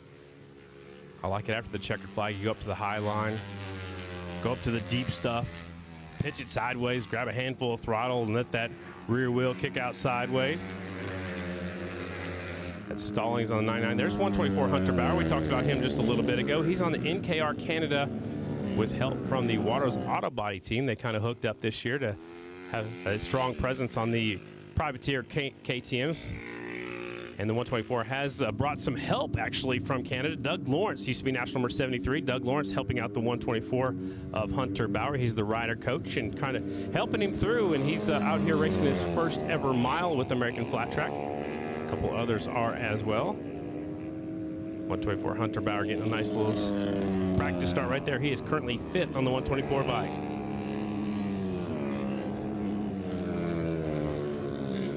We have one more group to go.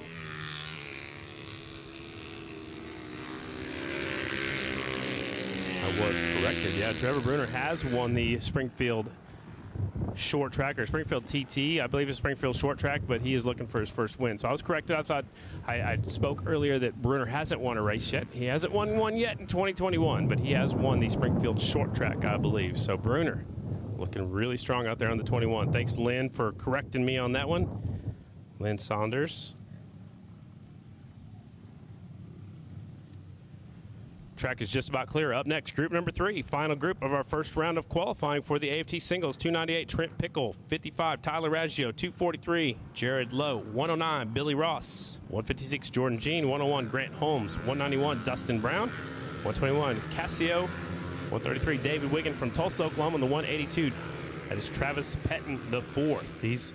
A lot of these riders have never raced on a mile. Some of them first time out with us with American Flat Track. Especially that Canadian rider up there, the 191 Dustin Brown. It's his first ever AFT race and first ever mile. Trent Pickle is also in his first season with us, as well as the 243 Jared Lowe. Grant Holmes his first season. Cassio first season. Pettin's first season. So a lot of the riders in this group don't have any points yet. Doesn't mean that they're slower than the other guys. It just means that they haven't made some main events and have some points. They come out according to their point standings in practice and qualifying. Final group, round number 1 of qualifying. right after this is scheduled to be the Mission Super Twins.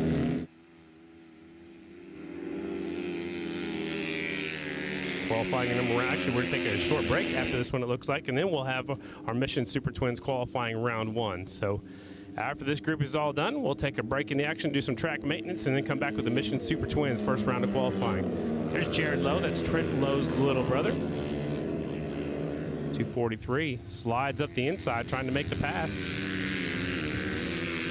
Trying to stay out of the roost of the rider in front of you. 243 is Lowe. 55 is Raggio. Raggio, California rider.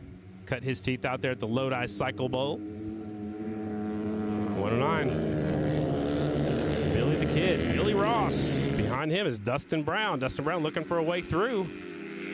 There's a 55 of Raggio. Fastest bike on the track right now is the 191. Dustin Brown. He's second. He's making a bid for the lead down the back straightaway. Dustin Brown goes to the top spot here on the racetrack. He moves up to 14th on the speed charts. He gets by the number, looks like the leader, 109, Billy Ross, slides back one spot.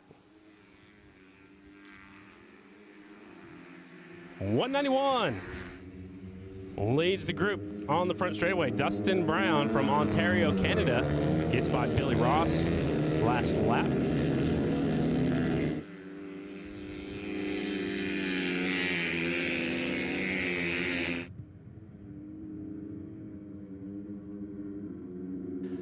Out there at his first ever AFT race, his first ever mile, and he is leading this group. This is our third and final group of AFT singles. The 191, Dustin Brown from Ontario, Canada, looking pretty smooth out there.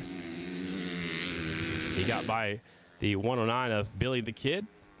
Billy Ross up there in the 19th spot. Dustin Brown currently 14th as the white flag comes out. One more lap to go.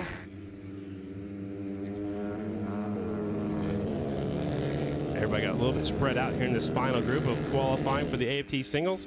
Again, we'll take a break in the action after this one, do some track maintenance. Good time for you folks that are here to stretch your legs, grab yourself something to eat or drink, get plenty of water, go down there and check out the American Flat Tracker Clothing Company. They've got a new shirt. It says, "Anyone but Meese." Stop by and check that out. I think that's a bold statement, especially here. He's won all 3 times we've been here in the Super Twins class. Dustin Brown looking pretty comfortable on that 191 in his first ever mile. I don't know that I remember anybody on their first mile looking that smooth. As the checkered flag comes out for the 191, Dustin Brown, he'll settle into 14th right now with the 42.962, 42.962, so about a full second off of Trevor Bruner, who's our top spot.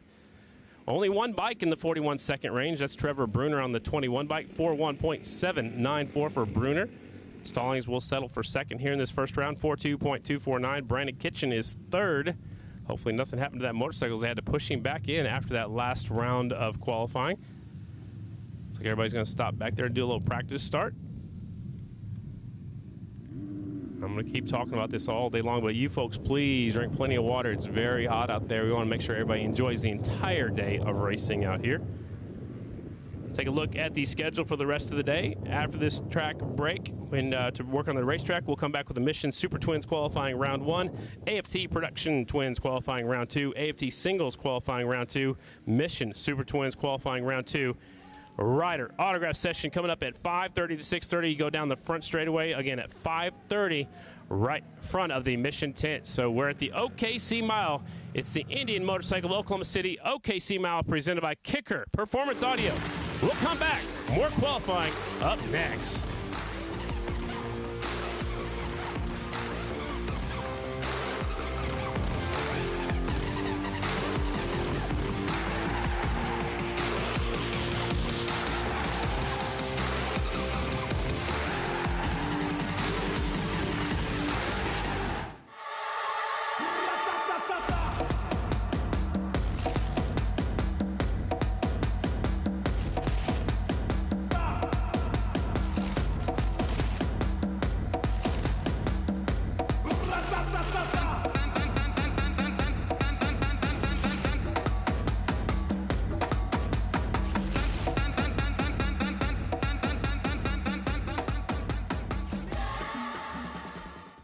Motion Pro.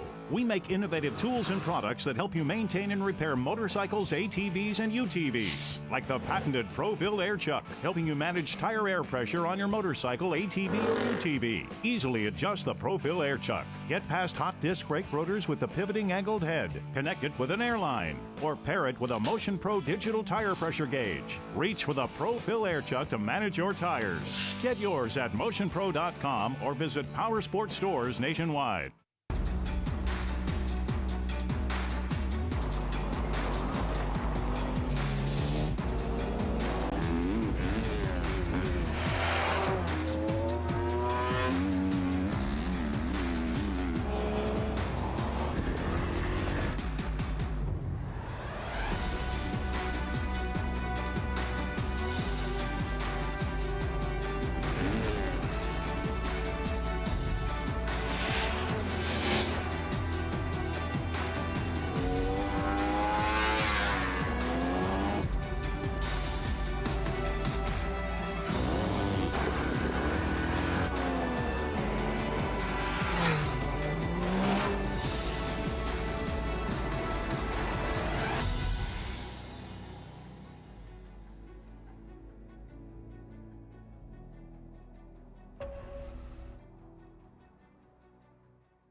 You own the job and everything that comes with it.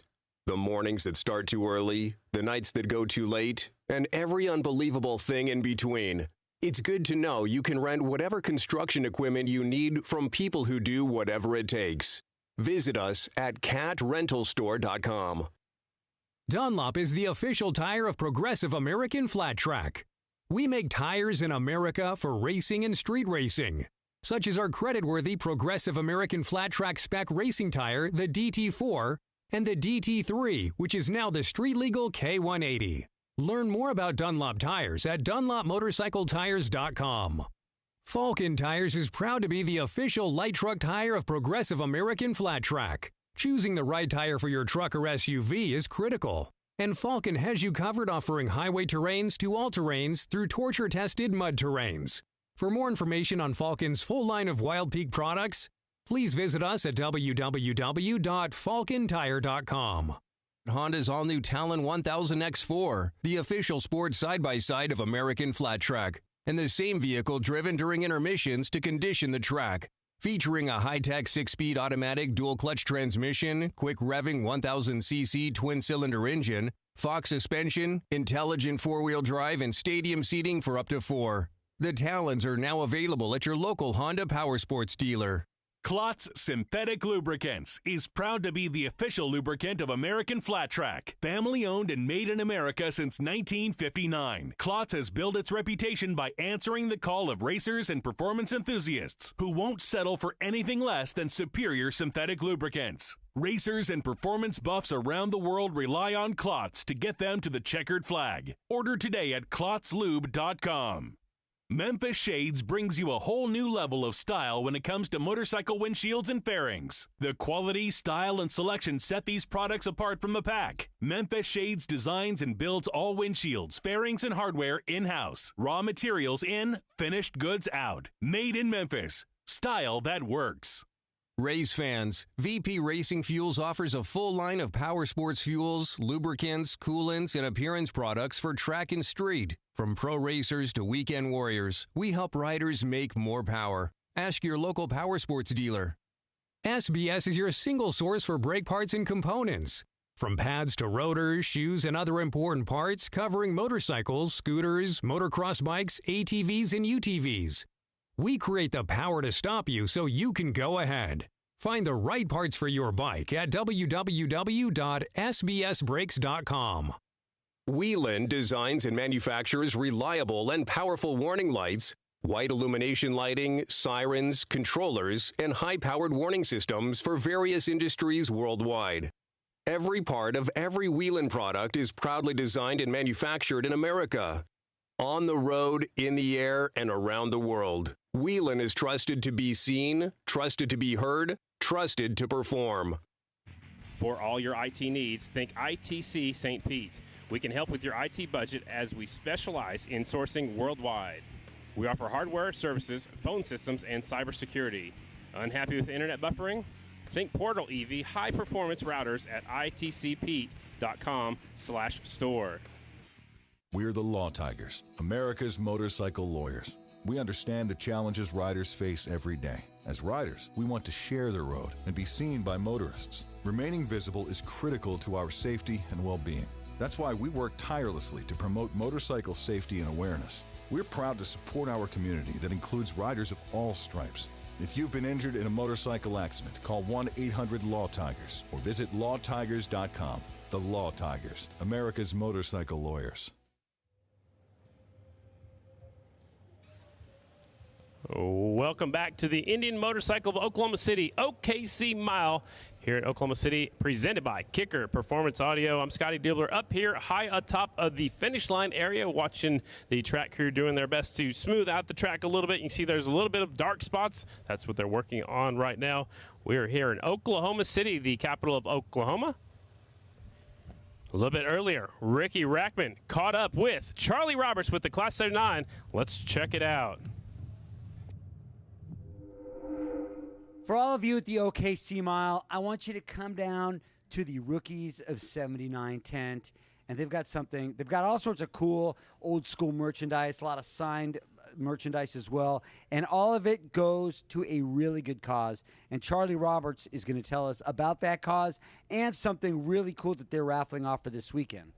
Hey, you guys, the charity started in 2009 with a dream of taking care of people that are injured racing motorcycles. Myself, Scott Parker, Wayne Rainey, and others formed the Rookies of 79 charity. All the proceeds, all the monies we raise go to support people racing. This weekend, we have this beautiful framed, matted picture of Jared Mees, along with a factory jersey signed by Brad Baker, Jared Mees, and Briar Bowman. And all the proceeds from both of these items are going to go to Jeremy Werner. Jeremy's an AFT singles rider that was injured at Dixie Speedway 2 years ago, and he's paralyzed. And so we're doing this weekend to buy Jeremy a standing rack to help him in his recovery. And let me tell you something. When we were at Joliet, they broke records.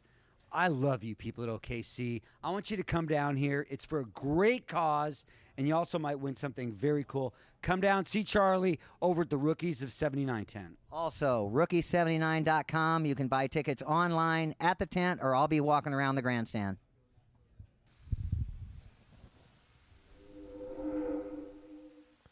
That is a cool poster down there. That's a really cool poster down there. Stop by and check out the Rookie Class 79. They're underneath the grandstands in the air-conditioned booth right next to the American Flat Tracker Clothing Company booth. While they work on the racetrack right here at the OKC Mile, let's go back to our last round up there at the Chicago Half Mile.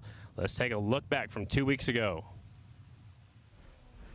AFT Singles. This is usually the best racing of the class of the weekend. Almost every weekend, Mikey Rush grabbed the whole shot. Morgan Micheler, no surprise, goes up to the high line. Right behind him is Max Whale. Max tucked into the third spot. Micheler again running the high line now. Here comes Max, starting to feel at home on the bottom of the racetrack. Look at that. KTM, Yamaha KTM side by side. 3 wide over here. This is turn number 4. Just 2 weeks ago at the Chicago Half Mile with Micheler, Privateer. Mikey Rush on the Estenson Racing Yamaha. Been on the podium every round. There's a look at Dallas Daniels on the number 1. Your defending champion of the AFT singles class. Now the 2 KTMs will settle this one. Micheler showed the fast way around, got out front, kind of settled in, and then here comes Maxwell applying the pressure. Late on, the bike starts smoking on the 13 bike. It actually blew up right when he crossed the finish line. Micheler comes up a little bit short, settled for second. Maxwell takes the win. Cheesy mustache and all. Taking the win on the 18 bike. Maxwell, your winner. Micheler was second. What a good race up there. That was a couple of weeks ago at the Joliet Half Mile. We're here, Oklahoma City. It's round number 5. We're coming right back out here tomorrow in Oklahoma. Back-to-back Oklahoma City miles. Earlier today, Kristen Beat caught up with Morgan Micheler about what is the situation with his bike after he blew up at the last round up there in Joliet. Well, fortunate enough for me, I've got Vance Hines behind me, so, I got the bike there on Tuesday, and they, dug into it and, let me know what was all going on with it. So they were able to work on the bike, get the thing figured out for today. So, fortunate enough to have Eddie Krawick and everybody at Vance Hines behind this program. So we'll see how this thing goes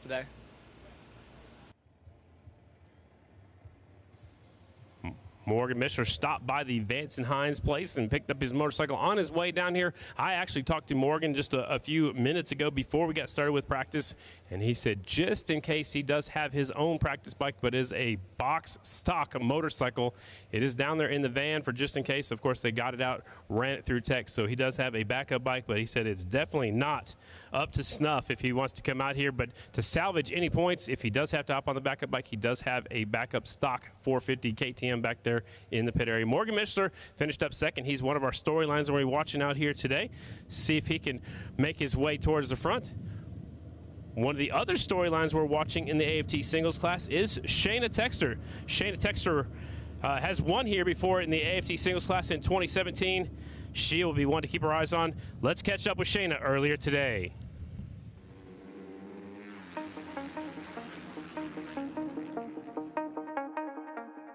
Coming into 2021 season, I mean, my goal was just to have fun and win races again. 2020 was a little bit of a rough season for me. You know, that was no lie. And, you know, I just kind of wanted to get back to a little bit more of, you know, the basics, why I started racing motorcycles. And that was to have fun, enjoy it, and go out and do my best. And my motorcycle was dialed right back to, you know, where I remember it back when I was winning races in 2019. Shayna Texter, she won it in 2018, and she's going to win again in 2019. The team worked really hard this offseason to give me what I needed, and, you know, I can't thank them enough for sticking behind me through the deep waters. Getting married at the end of 2020 season, for me, it didn't really change a whole lot. I'm still me. I still know how to go fast and turn left. Brian and I have been together for a long time, and we've already figured out we make a great team.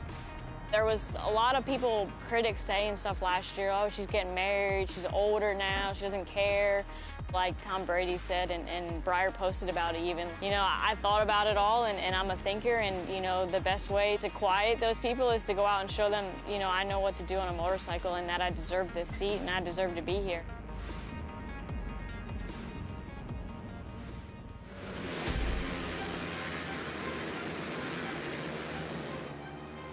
You know, these guys are tough. The singles class is no joke. There's great competitors, and the last few times I won 3 races, 5 races, you know, in one season. You know, you're in a different mental state, you know, so then all of a sudden I fall in this slump, and, you know, you got to claw yourself back out of it, and I think, you know, now that I was kind of in that slump, the appreciation of winning is so much more. The crowd was insane. It was so nice having the stands full. You know, it's been a while, and I've missed them, and, you know, I think they've missed us. I'm really looking forward to getting back to being able to interact with them more. So just that little bit extra interaction of them yelling, cheering, wishing me happy birthday is just so special, and to me, it's inspiring. You know, it's inspiring myself, it's inspiring other women, and helping the sport as a whole, and that's most important to me. Heading into the rest of the season, you know, for me, it's just tackling one race at a time. It's a long 17-round season, and I want to have fun, enjoy riding motorcycles, and try and get as many wins and up on the podium as much as I can. So if that goes well, 2021 should be good.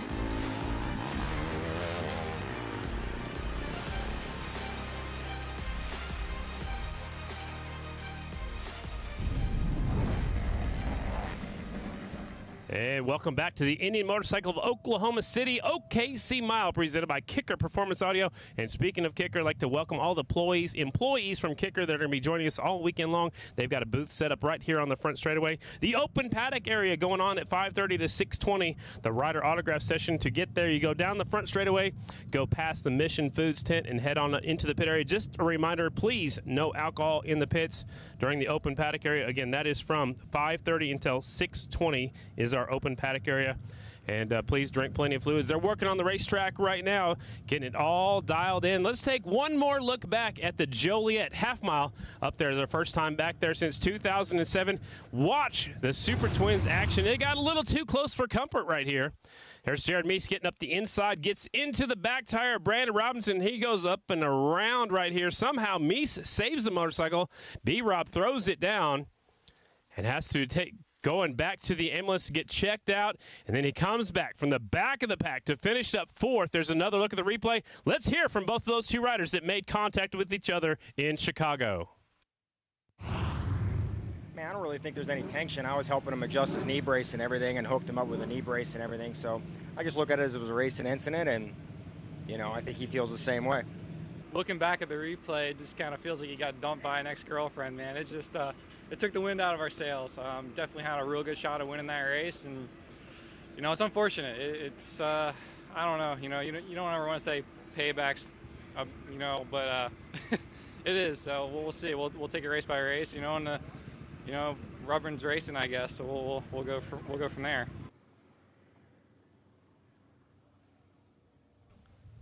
Man, somebody just showed up in my booth, and he brought your body. Ricky, you always have a bodyguard with you, Ricky? He's not. He doesn't have his microphone on yet. He's playing backup announcer. I think it's on now. Let's hear it. You're giving me a hard time. I show up here. You just got here. Wow, you people in the stands, you should see where Scotty Dubler is. Scotty Dubler is in this booth. It's air conditioned. It's got the most beautiful view of the track. Yep. There is an espresso bar, a small jacuzzi, and he's got like all these people here working for him. This is beautiful up here. But this is a great view of the track. But I don't have my own personal bodyguard. No. That works really good when we're doing audio and nobody can see us. Or can they see? Oh, they can. I don't know if they can see us or not, but I'm definitely not in a sauna. That's more like you out there. Yeah, but you know what? I've told you this for a long time, Scotty. I cannot wait for the race here. I can't wait to see the first mile of the season. I had so much fun when I went to Springfield, which I remember was my first mile track that I'd seen in probably 10 years, back when I used to watch all the racing in Southern California. And I'm just really excited to be in your hometown. I've always had a real good feeling about the people in Oklahoma City. I've done my charity motorcycle rides here and the Indian Motorcycle Riders Group of Oklahoma. What? He wants us to get all dark in here so we can put you on camera because they want to see where you're at. Actually, he wants to see how cool it is up here. I'm gonna dress it up for you. Here, now turn around. See, what do you think? Oh, we still can't see us. You know what? When it's really, really dark like that, it looks much better. Because I look better. Is that what you're saying? Thanks a lot. The less you can see of me, this so much better. But I will tell you, like I said. It's a great view. I can't wait for the racing to start tonight. And look, we've got Kristen who else is here. That's Ricky Rackman up here in my booth. I'm Scotty Dibler. The third member of the crew is down there on the victory podium. She's the best looking one out of all of us. Let's go down trackside with Kristen Beat. Thanks, Scotty. I don't know about that, but I am down here in Victory Lane, and the question today, who will make it here? You know, when I watch film and I try to study these races, I, of course, watched races from Oklahoma City in years past. I watched Lima because Lima is a similar cushion track, and you try to study the riders that are proficient at the miles as well, and when you start to think about who could make it here into Victory Lane tonight, it's really up in the air right now because everyone who I thought would be strong isn't as strong as I expected here today. So, Scotty, my question for you and Ricky, who are your picks for tonight? Ooh, she's putting us on the spot, Ricky. My opinion has changed. I mean, when you look at like who is the fastest in the singles, I mean, Trevor Bruner. Did you expect that from the singles? I did not. He's getting more and more comfortable on that Turner Racing American Honda. He raced last weekend at the Dairyland Classic and won that race, so he comes in here with some confidence. I've never seen him go this good on a mile. I was corrected. He did win at the Springfield Short Track before, so Bruner, he's up there looking really strong. I don't like being put on the spot. My dad said when you come out here for the horses, you always bet on the one with the longest nose because they win by a nose. So on motorcycle racing, do you go with the guy with the front fender the longest, or what? I mean, what do you do? What do you do, Ricky? Know. And I think the big question in the Super Twins, I mean, there's so many questions. That's the one thing.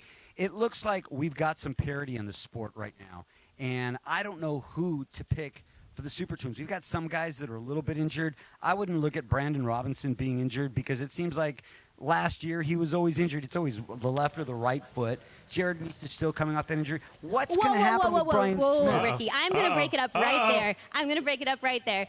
Jared Meese is undefeated here at the OKC Mile. He was obviously a factor in Joliet. Do you really think that injury is still a factor? Jared Meese is undefeated here, having won the last 3 races here. But when did we have the last race here? That was several years ago, right? 3 years ago. Are you picking Jared Meese? You know what? Yeah, I'm picking Jared Meese to take the win here at the OKC Mile. Who have you got, Ricky? Oh, I don't know yet. I haven't given it that much thought. I don't. You can't take. Breyer's got the momentum. He won the last round. Right. Robinson wants to win. Man, you never know who's going to win out here. Are we just ignoring the fact that Brian Smith is back as well? Because Brian Smith is back, and I saw those bikes earlier. They look so sharp, guys. Why did Brian Smith miss practice? I think he's saving it, or he has 2 bikes back there, so maybe he just doesn't want to show his hand just yet. But we got a lot going on. Kristen's downstairs. Ricky Rackman is in my booth, invading my privacy. I'm Scotty Dibler. We're going to take a break. We'll be right back with more qualifying from OKC.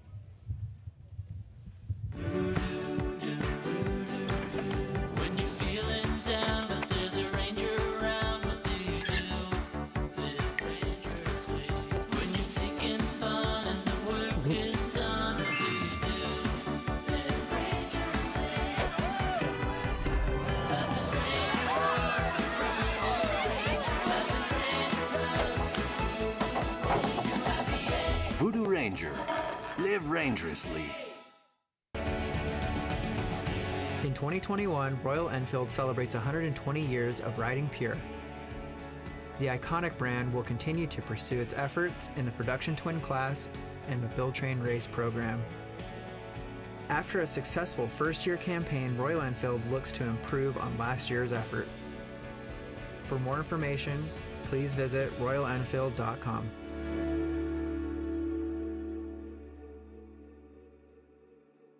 Arai Helmets started racing in America in flat track, and we've been supporting it ever since. Arai, handcrafted with an obsessive dedication to rider protection. For more information, please visit our website, AraiAmericas.com.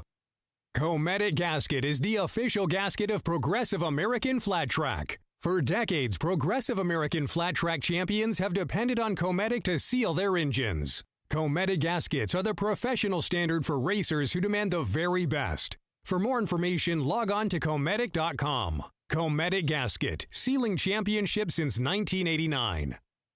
Tired of replacing your battery every year? It's time to buy the world's best lithium battery, the Pulse IPT, with up to 1,200 cranking amps and unmatched reliability. There's no better battery for your bike. Visit Full Spectrum Power in the Paddock today or on Instagram, Facebook, and the web. Start something.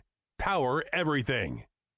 Explore the full Indian motorcycle lineup, including the all-new redesigned FTR with 17-inch wheels and street-tuned suspension, or the new generation of a classic, the 2022 Indian Chief. For more info and to schedule a demo ride, visit IndianMotorcycle.com. Always wear a helmet, never drink and ride. KTM, ready to race.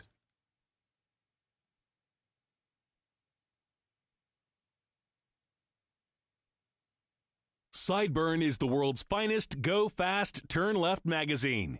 It is available to buy at Progressive AFT's trackside merchandise booths and is the official magazine of Progressive American Flat Track. For more information, visit sideburnmagazine.com. Tom Duma Fine Jewelers is proud to be the official jeweler for our 8th year to Progressive American Flat Track, providing championship rings for each class in 2021. TDFJ wants to be your jeweler. Check us out online for all your jewelry needs, from engagement rings to fashion jewelry to watches, in all price points to fit everyone's budget. Shop like a pro. Shop TDFJ.com. Rocky Mountain ATV MC is proud to support the Progressive American Flat Track Red Bull KTM singles team and racers everywhere from start to finish by being the primary source for off-road gear, parts, and accessories. Rocky Mountain ATV/MC.com. Get ready. The rookies of '79 are former racers and champions of the sport who reunited in 2009 to form the official charity for American Flat Track. 10 years and over $1.7 million raised for our injured racers. Visit rookies79.com to see how you can help. You don't take greatness for granted, and neither should your gear. We are Torch Eyewear, and we design sunglasses for protection, performance, and chasing your passion. For more information, visit our website at torcheyewear.com and click on our free Home Try-On program. Brought to you by Yamaha and its best-in-class lineup of power sports vehicles. For more information on how you too can experience the pinnacle of performance both on and off-road, visit YamahaMotorsports.com. With over 300 World Championship titles, For 44 years, Öhlins advanced suspension technology has been providing the pinnacle of suspension for all areas of motorsports. For road or track, dirt or asphalt, when you choose Öhlins products to elevate your performance, you get Öhlins USA support and service to keep fueling your passion for excellence. Parts Unlimited, the people behind We Support the Sport, welcome you to this high-action event. We are proud to join with race fans everywhere in working to ensure that our sport gets bigger and more exciting each season. And you too can support the sport by visiting your local dealer who stocks products from Parts Unlimited. They've got the very best in high-performance parts and accessories and the best support network in the business. Parts Unlimited. We support the sport. S&S Cycle was born from a passion for racing and has spent over 60 years building high performance for the power sports market. All the while, racing has remained at our core, from the Bonneville Salt Flats to championships in progressive American flat track. S&S is the go-to for high performance on and off the racetrack. And welcome back to the Indian Motorcycle of Oklahoma City OKC Mile, presented by Kicker Performance Audio. Again, in a little bit, about 5:30, the rider autograph session will take place. If you want to go to the pit area, you'll go down the front straightaway past the Mission Foods tent and head up to the pit area. Again, the open paddock, 5:30 to 6:20. The first one in quite some time. We haven't actually had one since before COVID, so since before the start of the 2020 season. We're glad to have folks down in the pits, and you can do so after the race as well. Again, we talked to Kristen Beat earlier, but let's go back one more time and talk to Kristen Beat. She's down there with Ricky Howerton. The legend himself, Ricky Howerton. This is such a cool comeback story. And I mean, if you just look at the bike, it's absolutely gorgeous. It's one of the coolest bikes I've seen in the paddock so far. Ricky, I mean, what was the inspiration behind this bike? Brian and I have had a few years that weren't so good, and I think we just wanted to put a proven engine in it and build our bike around it and give Brian another shot of winning some more miles. To have a comeback like this, to be able to, you know, make the debut on a mile like this, what are your thoughts? I think you give him a decent bike, and I think he'll win. I love it. I know you guys got to get out there, so I'll let you do your thing. But guys, just take this bike in for a minute. It is absolutely gorgeous. What do you think? It is a beautiful motorcycle. They've shortened it up just a little bit, so Brian Smith is comfortable. They made it look a lot like his Kawasaki, made it where he feels like he's on his Kawasaki, where he won a lot of races. He's headed to the racetrack right now. Brian Smith will come out the tail of the field. Briar Bauman is on the one bike. 95 is J.D. Beach. 9, Jared Meese. 20, Jared Vandekoy. 44, Brandon Robinson. 37 is Bronson Bauman. That is your Indian Motorcycle Oklahoma City rider. 67, Davis Fisher. 36 is Colby Carlisle. 92, Brandon Price. 27 is Bugs Pearson. 43 is James the Rocket Rispoli. And 4 that we just talked to, the crew chief. That is the 4 bike of Brian Smith. Good to see him back on the racetrack. He's at the tail of the field. Here comes your leader off of turn number 4. Here is your rider out in front. It's the 20 bike of Jared Vandekoy. We're looking at the storylines for the day. Briar Bauman hitting his stride. He won at the last round up there in Joliet. Will he continue his winning ways? We'll have to wait and see. Brian Smith, another storyline. First race of the season. He hasn't raced since Daytona Short Track last year. Brandon Robinson, how injured is he with his right knee? The track definitely is, I would say, the third thing we're going to be talking about all day long. The track will continue to change throughout the day. Vandekoy is out in front on the number 20 bike, and he'll bring him off of turn number 4. This is your Mission Super Twins presented by S&S Cycle. Qualifying round number 1. They'll get another round of qualifying here real quickly, so they get a short break. We'll send out the production twins, we'll send out the AFT singles, and the Super Twins will come right back onto the racetrack, so they get an extra round out here today. Brandon Robinson at the top spot, 40.030, just a little bit off the first round. Brandon Price goes up to second. Jared Meese third. Bugs Pearson is fourth. Briar Bauman is fifth. Where is Smith? Smith coming across the line right there at the back of the pack on the Crosley Red Indian. See if Smith times goes up the leaderboard. He's still in the 12th spot, 41.538. Again, this is the maiden voyage for that motorcycle. They rode the first round of practice, skipped the second round of practice, so this is only the second time out for that motorcycle, the number 4 bike. Vandekoy across the start-finish line. His teammate right behind him on the 44 bike, up really close in second. Robinson in the top spot, 40.030. Price second. Meese is third. Briar Bauman now up to the 4th position. Robbie Pearson is in 5th. Let's take a look back at B-Rob. One replay looking back at just a little bit on the front straightaway. Check this out. You can see it's definitely not, it's far from flat as both wheels coming off the ground. Brandon actually stood up a little bit, and now that's when you'll begin to wonder how hurt is that right knee. When you actually have to kind of stand up on the foot peg to go through those bumps, it's not slowing him down one bit. He's in the top spot right now. 40.030 for the 44. White flag is out. There's a bump right there as they go across the start-finish line. Robinson trying to track down the 20 bike, his teammate. Van Koy sitting 6th quick here in this first round of qualifying. So right now it's 44. Looks like he's going to be our fast time with a 40.030. So the track slowing down just a little bit. Obviously it's getting a little bit rougher each time out. There's Brandon Price, currently 2nd on the 92 bike. Price looking up the racetrack a little bit. So they go up the racetrack trying to find the smoother way around the track, but it's also the longer way around, so it takes a little bit longer. So do you give it up and run the bottom so it's shorter, or do you go up to the higher line where it's a little bit longer? Checkered flag is out. 44, Brandon Robinson. The 20 of Jared Vandekoy. There's a look at 92, Brandon Price, 2nd, 40.210. This is their first round of qualifying. So right now, it is B-Rob, the Revolver, the 44 bike, quick time, 40.030. 92 Price is 2nd, 40.210. 3rd is Meese, 40.310. He is undefeated on the OKC Mile. It's 3 for 3. We've been here 3 times previously. Briar Bauman is 4th, 40.392. Bugs Pearson is 5th. Vandekoy, who we watched a lot right there, who led that session, he is sitting in the 6th position. They're going to come out one more time in just a few groups. Production Twins are up next. AFT singles 3 groups, and then the Mission Super Twins will come right back out. And just a reminder, for you folks that are watching at home, right after opening ceremonies, switch on over to TrackPass on NBC Sports Gold. That will happen immediately following opening ceremonies, and Ricky Rackman will be taking care of most of our opening ceremonies down there on that victory podium out in the heat. Ricky's wearing his nice black shirt. He's got his black hair going. He's going to have some fun in the sun today.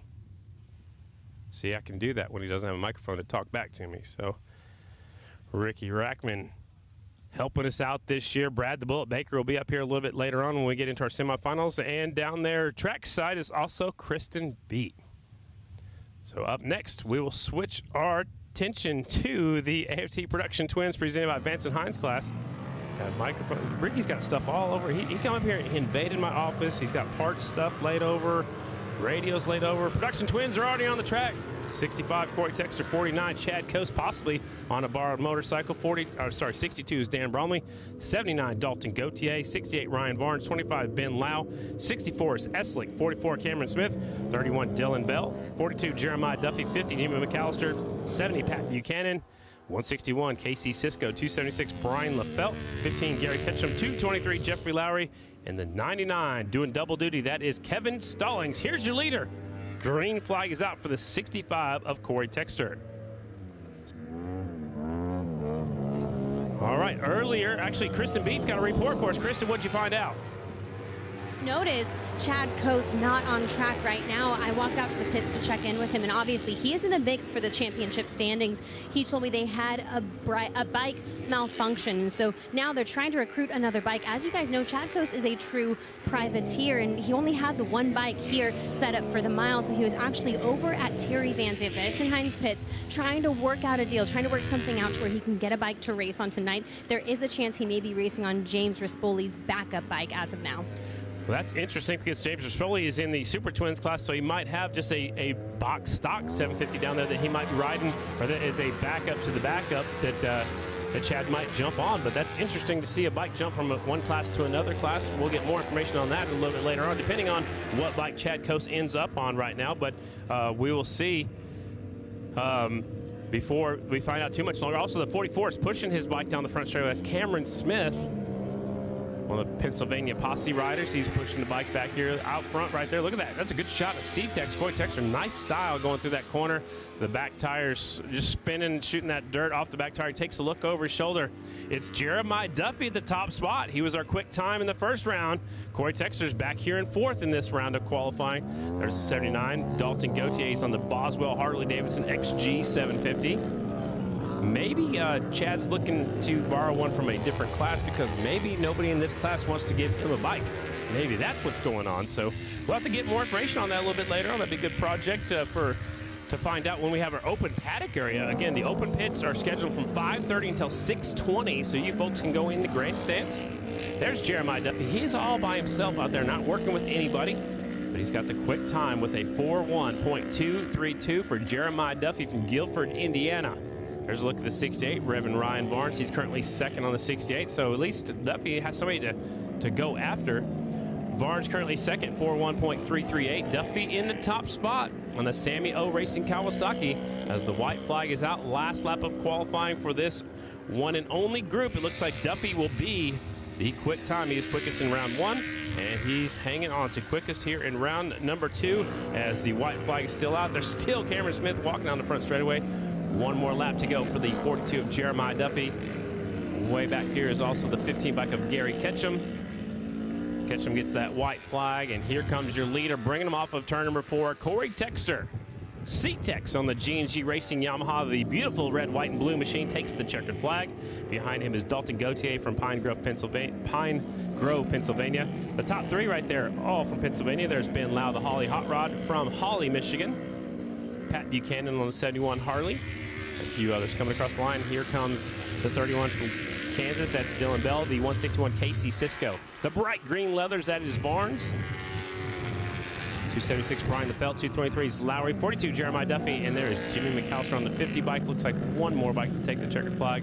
That'll be the 15 of Gary Ketchum. That is going to be it for qualifying for the Production Twins class.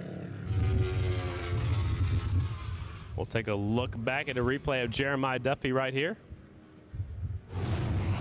Coming into the deep stuff. This is the front straightaway, so it's getting a little bit deep right here. Oh, look at the front end is completely crossed. Look, he's standing up, almost motocross style.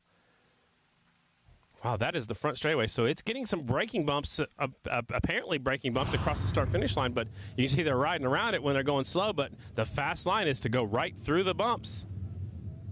So we'll have to wait and see how it works out. There's Slick, of course, doing a wheelie. No surprise there. Danny Eslick, always a crowd favorite from Tulsa, Oklahoma, the 64 bike. He'll be fun to watch all night long. He's back on the McGrain Racing R&D machine. Arai Helmets, Bill Gately bike. Kristen Beat. Kristen, what's going on? Scotty, I was kind of curious, does this track maybe remind you or make you reminisce about the old Daytona Beach flat track races, just because of the texture?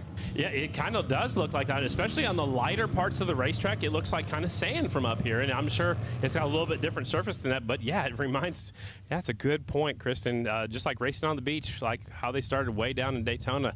It's a very different material. It's loose.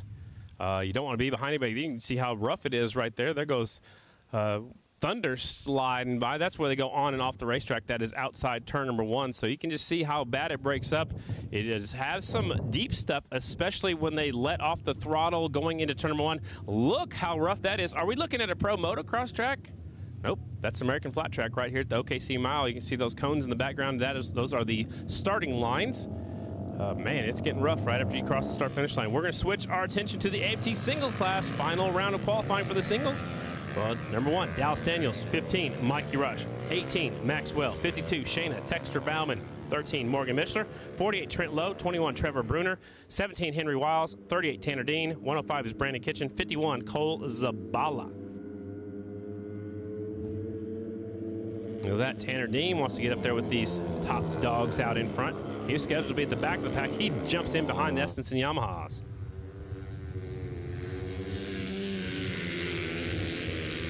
Ooh, Dallas goes all over the motorcycle right there, coming off of turn number 4.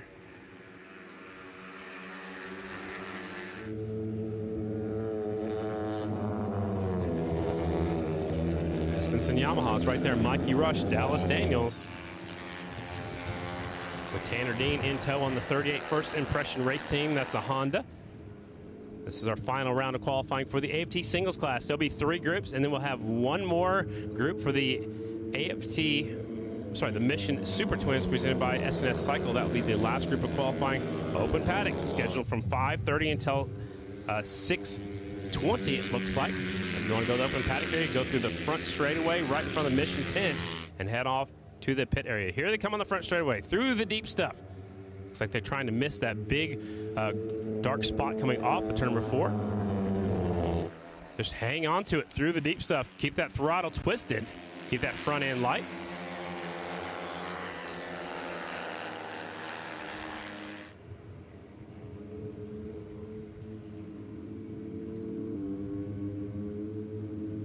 So we got a question from the production truck. I think it's from Brad Jones down there in the production truck. He said, how is it to go side by side through the deep stuff and not hit each other? Well, that's a very, very great, it's a good question, because they're right there in the deep stuff.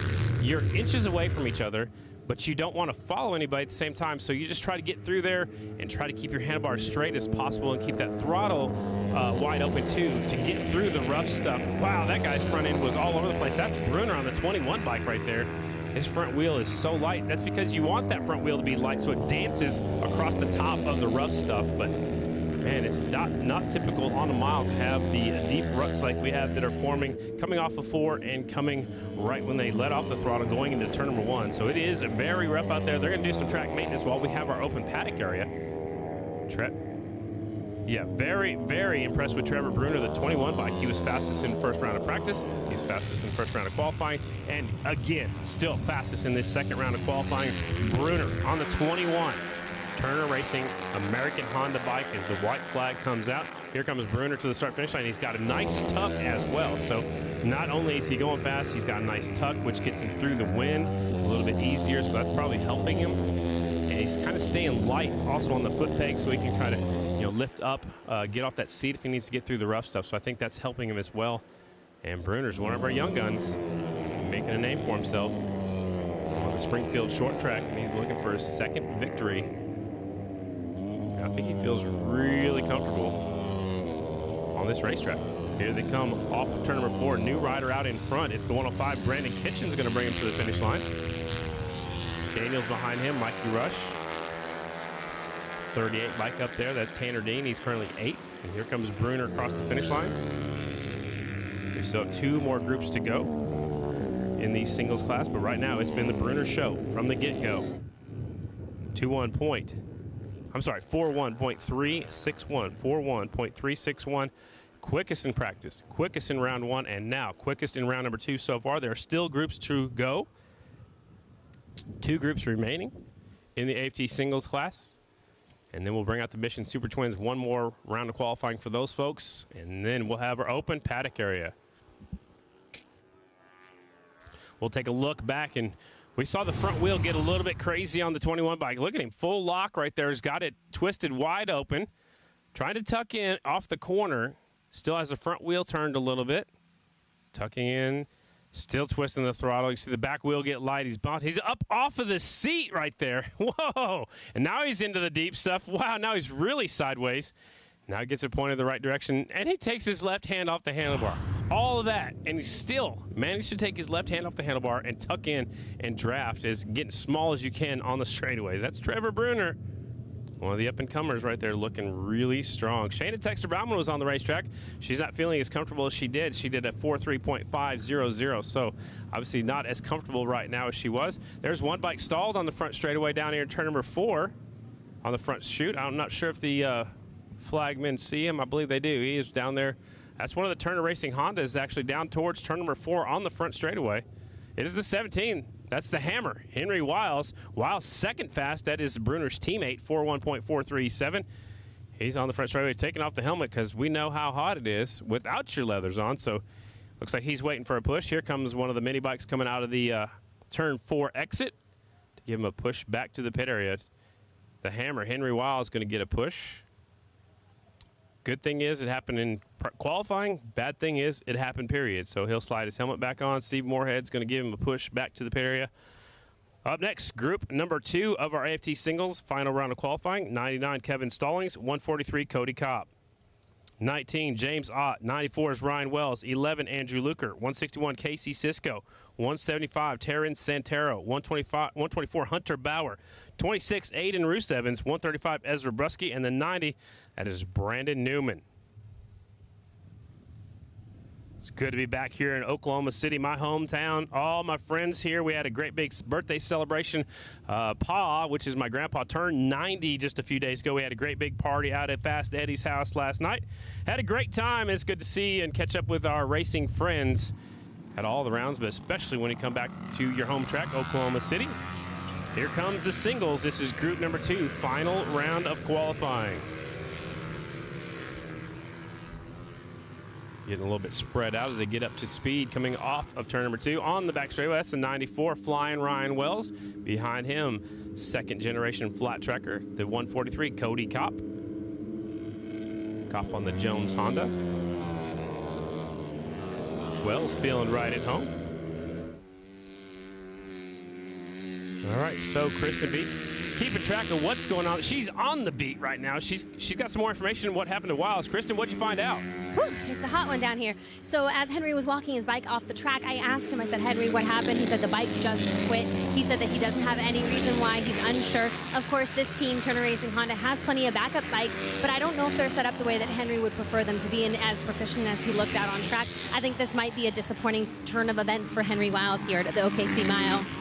I would agree. You know, hopefully it's something small, something minor, like not enough fuel or something, or hit the kill button, something like that, because you never want to hop off your primary bike and jump onto your backup motorcycle. It's just not the same. Obviously, they're on the A bike, the primary bike, for a reason, because it's definitely faster than the rest of them. But so it looks like Wiles going to have to go to a backup motorcycle, possibly, unless they figure out what's going on with the primary bike.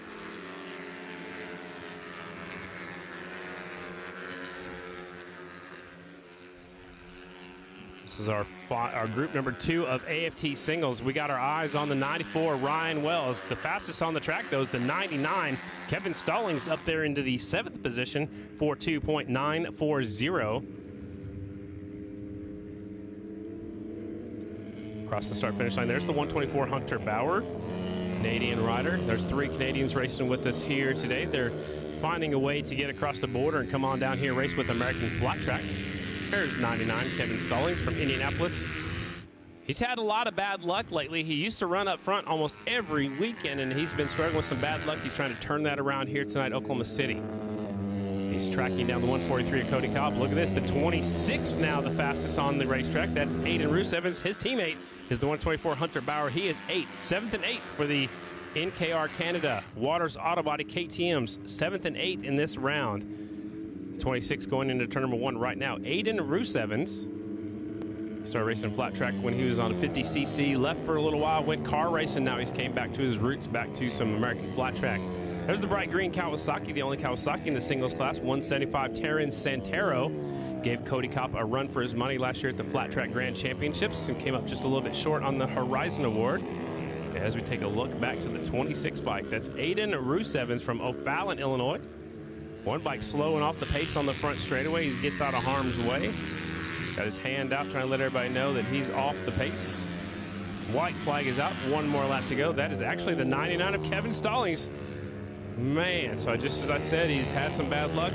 He was up there qualified 9th in this round, and he will not finish this round of qualifying. There's Aiden Roosevans, the 26 bike. That's the Waters Auto Body KTM. Waters Auto Body from New York. Bruce Evans from Illinois. There's 135 Brusky, 161 Casey Cisco. Newman on the 90 bike from New York, and Bruce Evans trying to catch draft right there down the back chute. Checkered flag is out for the 94 of Ryan Wells. Wells back there in the 13th position here in this round. There comes the 11 of Luker. He's currently 15th in this round. 175 Terran Santero, a little bit deeper in the field at 20th. Brusky, Cisco, Newman, Bruce Evans, and the last rider coming to take the checkered flag in this second group is the 124 Hunter Bauer in his first time ever on a mile. 124 Bauer, this time up there in the 8th spot in this second round. That was his fastest lap, that last lap. 42.774 for Hunter Bauer. Up next, the third and final group of our AFT singles class, 298 Trent Pickle, 55 Tyler Raggio, 243 Jared Lowe, 109 is Billy Ross, 156 Jordan Cheen, 101 Grant Holmes, 191 Dustin Brown, 121 Jacob Cassio from California, 133 David Wiggin from Tulsa, Oklahoma, and 182 Travis Petton. A couple of our new pros out here. And that number 191, Dustin Brown, this is his first ever AFT race and his first ever time on a mile racetrack. So lots of firsts for him today. Just stay positive, race the racetrack, I believe is what they told him to do. Go out there and be safe. We'll take a look back at a replay of the 99 bike, the freak of nature, Kevin Stallings, see what happened to him. He was running strong. And I saw him put his hand up off of the handlebar, and here he is running the inside of the racetrack, getting it really sideways, coming off turn number 4. I think he's trying to come around on him, still leaving the throttle wide open. Just running the bottom of the racetrack. That was right before the bike slowed down for him. So Stallings just leaving it twisted, trying to run over the bumps as smooth as possible. The final group, AFT singles, are on the racetrack right now for our first round of qualifying. The open paddock area coming up real soon for you folks that are here. Go down the front straightaway, past the Mission Foods tent. You can go to the pits from 5:30 until 6:20. And just remember, no alcohol is allowed in the pit area. So there's one group of Mission Super Twins after this, and then the paddock area will be open for the first time since the end of the 2019 season. That seems like such a long time ago. 109, that's Billy the Kid. That's Billy Ross out front from Michigan. Raggio behind him. There's the 101 Grant Holmes. And the rest of the riders, whoa, the front wheel got really light for the 5th place rider across the finish line. Billy Ross, 109. He'll take him down that back straightaway. That is a KTM rider. Behind him is the 55, second generation flat tracker. He used to race against his father, Sean Raggio. That 55 is Tyler Raggio. There's the 101 on the Suzuki, the bright yellow motorcycle. Looks like the second Suzuki that's out there. I like his leathers. You can see exactly what number he is. Easy to find out there, obviously, with the only the second Suzuki. And he's hanging on to it. Whoa, watch out. Dustin Brown just about got into the back tire. Brown gets on by the 101 on the 191. Dustin Brown's feeling really confident out here today. I like what he did also. So he went out in those last couple of groups and led almost every lap. But this time he goes out a little bit deeper in the field. He wanted to see where he stacks up, see if he could get some passing done. So now the 191 is actually tracking down the 55. There's a look again at the 101. Let's take a look at that replay when Dustin Brown just about gets into the back tire of the 101, which is Grant Holmes. Watch out. He almost touches his back tire right there. Man, had to make an evasive move up the inside, and that could possibly have been the draft, sucking that motorcycle, the second bike, up close to the rider in front of him. Almost got to the back tire. You don't normally want to pull out of the draft that early, but I think he did it, so he didn't hit the back tire of the 101 bike. And now he's worked his way all the way up to second on the racetrack. Dustin Brown's feeling right at home on that number 191 bike. He is currently 15th in this round of qualifying, so his times aren't showing, but he's definitely getting through the field. Reaches up with his left hand. Looks like he's hanging on to the side of his number plate. Everybody puts their left hand in a little different position. Some people hang on to that fork tube. Some people put it behind them, actually. And it looks like Dustin feels comfortable putting that left hand on the front number plate. Looks like Big P, our flagman, is going to pull out that white flag. Raymond Rizzo's down there. He's our assistant flagger. One more lap to go. Last group, AFT singles. Mission Super Twins final round of qualifying is up next.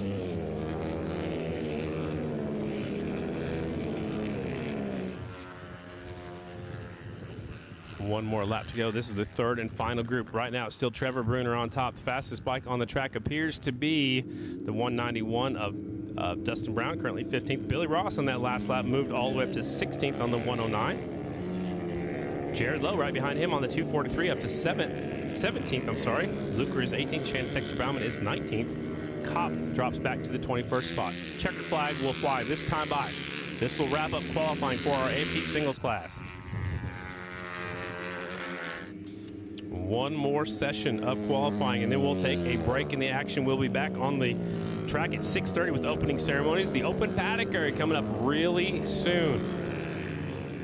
Big P waving that checkered flag for all the riders. There's the 182 of Pettin getting that last spot right there, the last one across the line. Dustin Brown ended up 15th in this second round. Billy Ross was out there on the 109. He is 16th. Jared Lowe is 17th. Those three bikes were all on the track in that group. Up next, final round of qualifying for the Mission Super Twins presented by S&S Cycle. After this next group, ladies and gentlemen, the pits will be open. from 5:30 until 6:20. At 6:30, we will start our opening ceremonies. 6:30, that is Central Time for you folks tuning in at home. And also for you folks that are at home, we are going to switch on over to TrackPass on NBC Sports Gold right at the end of our opening ceremony. So be ready to do that a little bit later on. So one more group to go in qualifying. Mission Super Twins, they got an extra round out here today.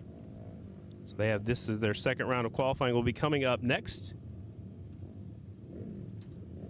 Please be sure and drink plenty of fluids down there. I'm talking about water because it is very warm. We want everybody to enjoy the entire night out here as the ducks they're getting their drink right now and dipping into the pond. I think that sounds like a good idea. You think they let me go down there for just a minute? I'll have to talk to my boss on that during the open paddock area possibly. Final group coming up next. The 1, Briar Bauman, 95, J.D. Beach. The 9, the Jammer, Jared Meese. 20, Jared Vandekoy. 44, Brandon Robinson. 37 is Bronson Bauman. 67, Davis Fisher. 36, Colby Carlisle. 92, Brandon Price. 27 is Bugs Pearson. 43 is James Rispoli. And the 4, that's the Crosley Indian. His first appearance here in 2021. That's Brian Smith. We'll be bringing out the number 4 Indian motorcycle. It's a little bit different looking. It's painted up just like with the Crosley colors, but it's a little bit smaller, a little bit shorter wheelbase as we look back at the AFT singles qualifying round 2. This is how they finished up in the second round. Bruner at the top spot. Wiles second quick. Brandon Kitchen is third. Trent Lowe, as the leaderboard went on by, Maxwell was 5th. Zabala 6th. Aiden Roos-Evans in front of his teammate Hunter Bauer. Stallings was 9th. Dallas Daniels rounds out your top 10. As they go on through the list of qualifying, that is just your round 2. They will combine the times from round 1 and round number 2. And again, if you want to go to the open paddock area, you can go right down the front straightaway towards turn number 1, right in front of the Kicker Performance audio booth. Stop by and see Mad Dog down there. Go right on by the Mission Foods tent. Open paddock area is coming up in just a few moments. Again, 5:30 until 6:20. 6:30, opening ceremonies. Also, a little bit later on, when we get into the Mission Challenge and our main events, the riders will be pushed through the center of the grandstands. They're going to have some chips that are signed by the riders. They're going to throw them up into the crowd. So when we get into our Mission Challenge and our main events, come on down here right to the center of the grandstands. They'll come on, be pushing right through, right here in the middle of the crowd. I think they really liked it when we started doing this race back in 2016. And we've done it every year. As they're getting ready to go with our final group. Looks like some of the riders are just now showing up. Again, this final round of qualifying, it's not required, it's not mandatory, but if you want to better your qualifying time, give you a better starting spot in your semifinals, come on down and head to the track right now. 5 laps left of qualifying here today at the OKC Mile.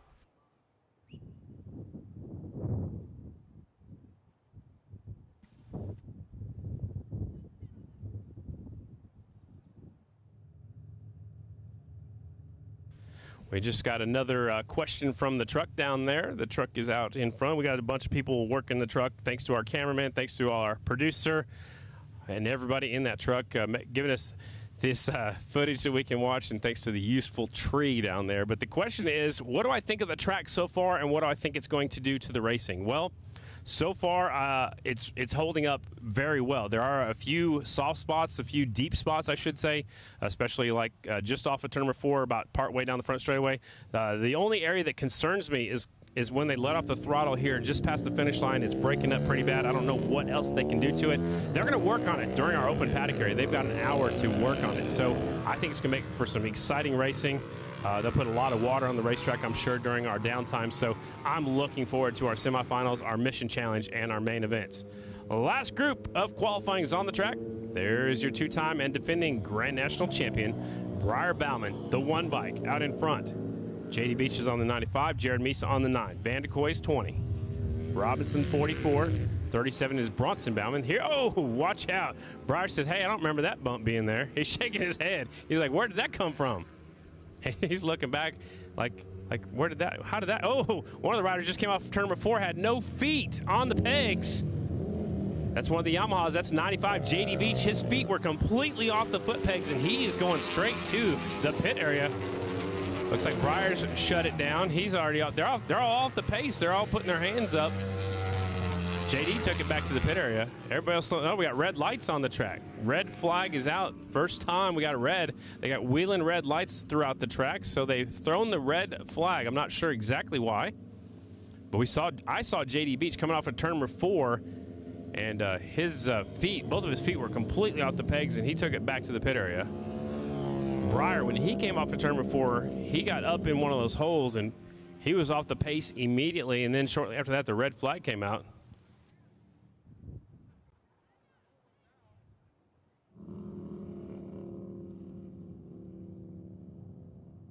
So they're down there. It looks like Breyer's looking at a hole down there in turn number 4. Steve Moorhead is headed over there. So, yeah. So Breyer's looking at that hole. He's not too excited about it, but Steve Moorhead's going over there to check it out. Bronson's got his hands up in the air. There goes Raymond Rizzo. So I believe they've shut it down because the track got really rough coming off of turn number 4.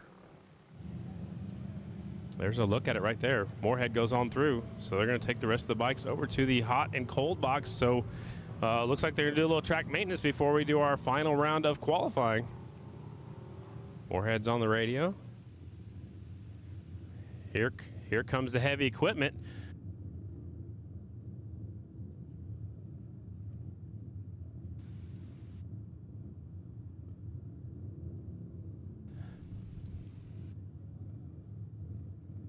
So they're going to do some work on the racetrack before we have our final round of qualifying for the for the Mission Super Twins presented by S&S Cycles. So they're bringing the equipment out right now. So the track was a little bit treacherous.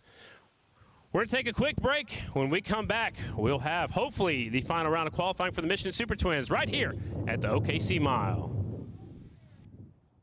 We're the Law Tigers, America's motorcycle lawyers. We understand the challenges riders face every day. As riders, we want to share the road and be seen by motorists. Remaining visible is critical to our safety and well-being.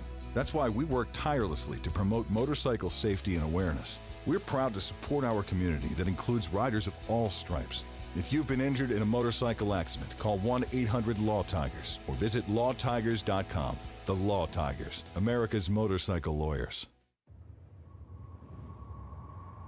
The darkness is full of demons.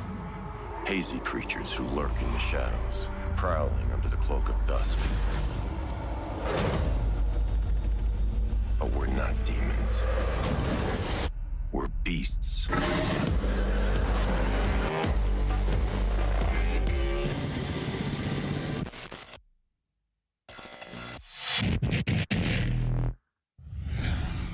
You own the job and everything that comes with it.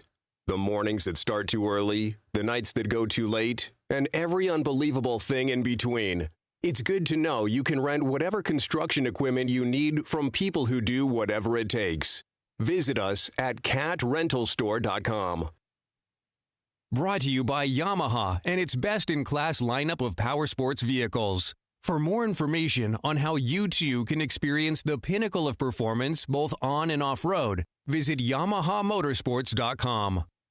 SBS is your single source for brake parts and components.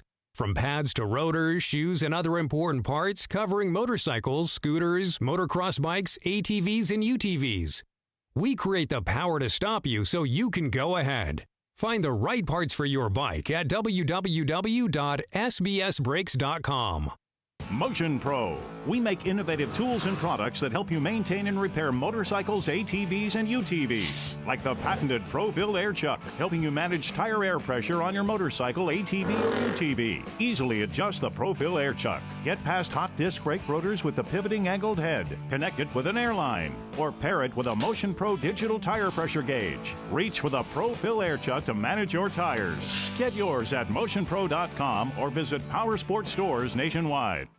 Explore the full Indian motorcycle lineup, including the all-new redesigned FTR with 17-inch wheels and street-tuned suspension, or the new generation of a classic, the 2022 Indian Chief. For more info and to schedule a demo ride, visit IndianMotorcycle.com.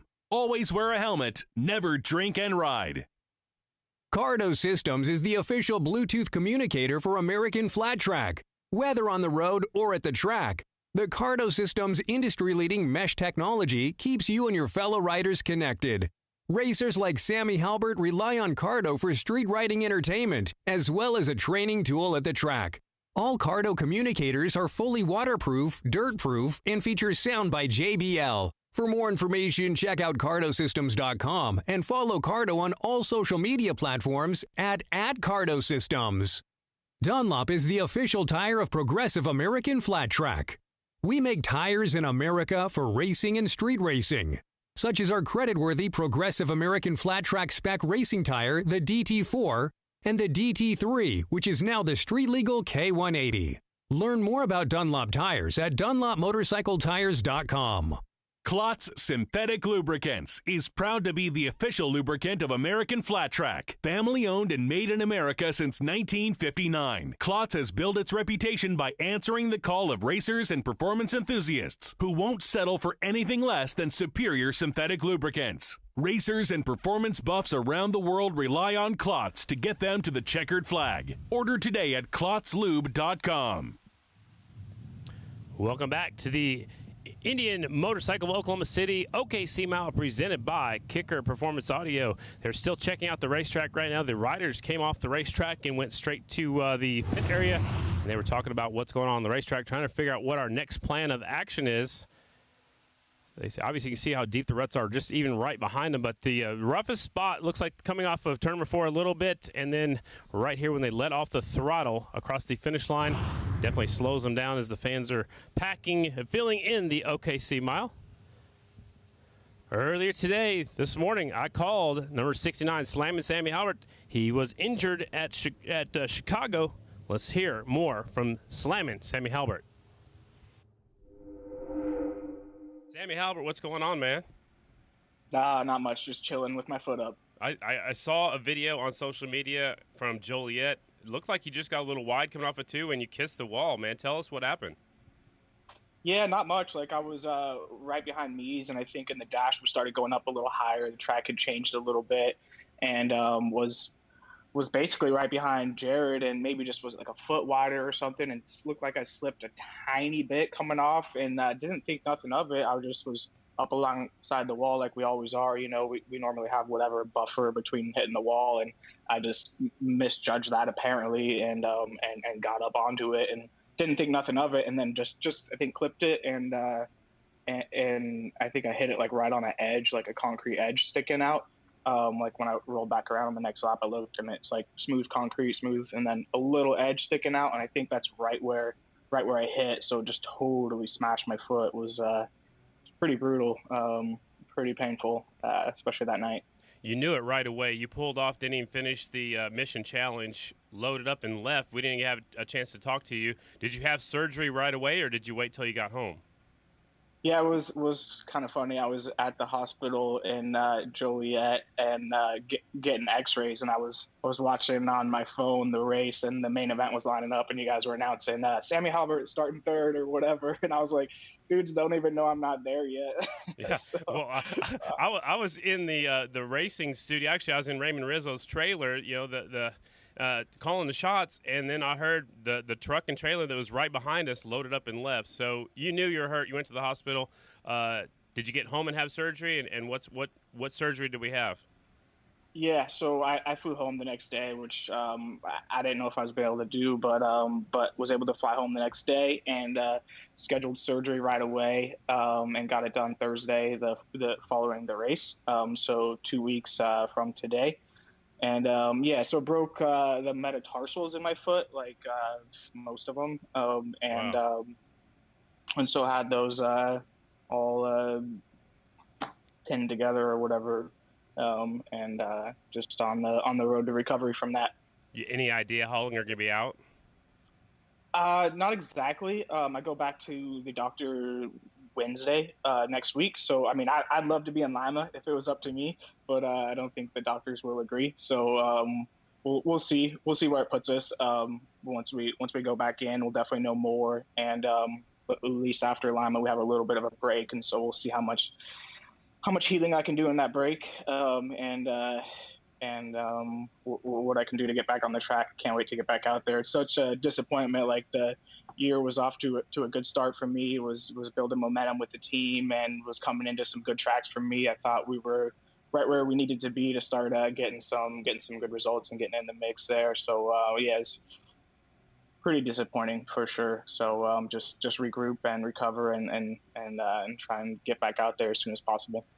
Tell me how the decision went down not to field a rider for the Oklahoma City Mile. Well, basically, like, you know, I mean, I don't know. Like, for me, I'm just the rider, right? I twist the throttle, and I guess the team goes racing with me, and that's the way it is, I guess. I know we're shooting for a championship with me riding the bikes, and obviously that's been thrown a curveball this year with having to miss some events, but yeah, Kenny and I are looking forward to reuniting and going back racing as soon as possible. Hey, Sammy, thanks again for taking the time to talk to us here. I know you'll be watching at home. Do you want to say thanks to anybody? Yeah, just thanks for all the fans for reaching out and family and friends for checking on me and stuff like that. Yeah, good luck to all the racers, and hope it's a safe and successful event. I'll be cheering for the sport. He said, give a big wave.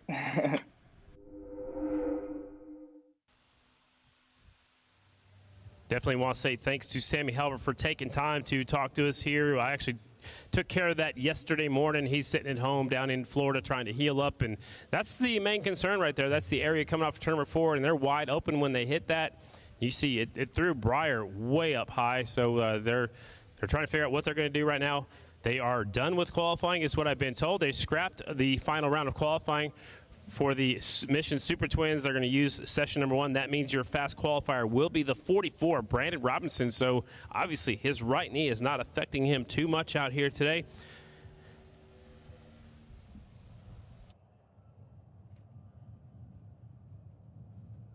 All right, so at this time, ladies and gentlemen, race fans, if you want to go to the pit area, the pits are now being opened right here on the front straightaway. You can head on down right in front of the Mission tent, head on to the pit area. The pits will be open until 6:20. It takes plenty of time to work your way back on through here. I see some of my good friends. There's Stone Man down there and Mohawk Gary. They're walking down there into the pit area. I see him walking by the Mission tent. A lot of friends and family are here. It's good to be back here in Oklahoma City for the OKC Mile, the 4th running of this race. We after a few-year hiatus. We're gonna take a quick break. We are done racing. We're done with everything for about 55 minutes. We'll be back here at 6:30 for opening ceremonies at the OKC Mile.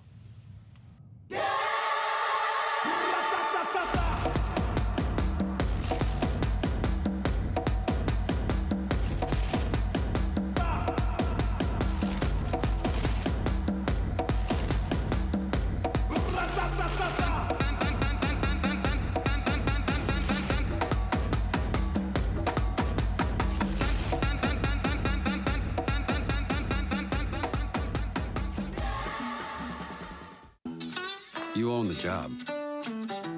The mornings that start too early. The nights that go too late. And every unexpected, unpredictable, unthinkable, unbelievable thing in between. You own it all. It's good to know you can rent whatever you need from people who do whatever it takes. Let's do the work.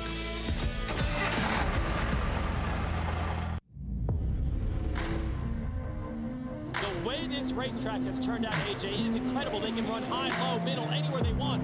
We're talking 8 riders in contention for this right now.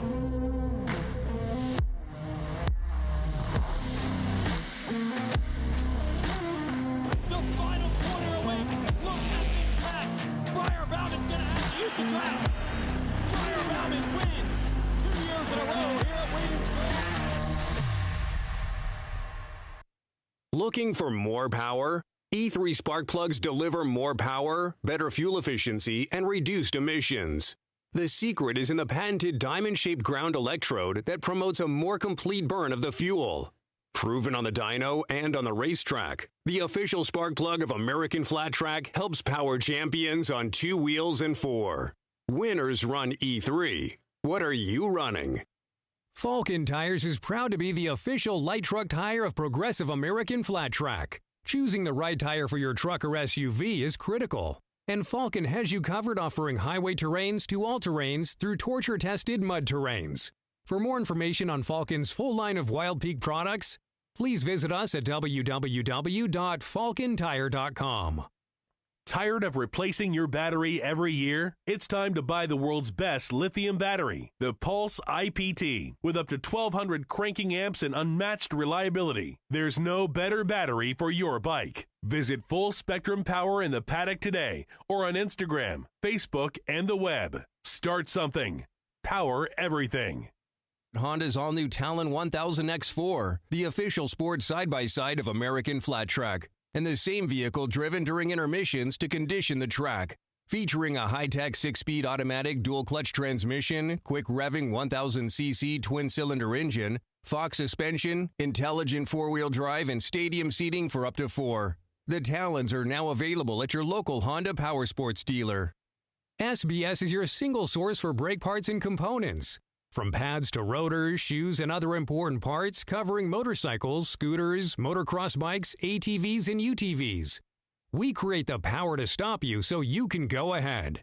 Find the right parts for your bike at www.sbsbrakes.com.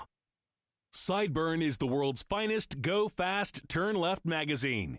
It is available to buy at Progressive AFT's trackside merchandise booths and is the official magazine of Progressive American Flat Track. For more information, visit sideburnmagazine.com. Tom Duma Fine Jewelers is proud to be the official jeweler for our 8th year to Progressive American Flat Track, providing championship rings for each class in 2021. TDFJ wants to be your jeweler. Check us out online for all your jewelry needs, from engagement rings to fashion jewelry to watches, in all price points to fit everyone's budget. Shop like a pro. Shop TDFJ.com. Race fans, VP Racing Fuels offers a full line of power sports fuels, lubricants, coolants, and appearance products for track and street. From pro racers to weekend warriors, we help riders make more power. Ask your local power sports dealer.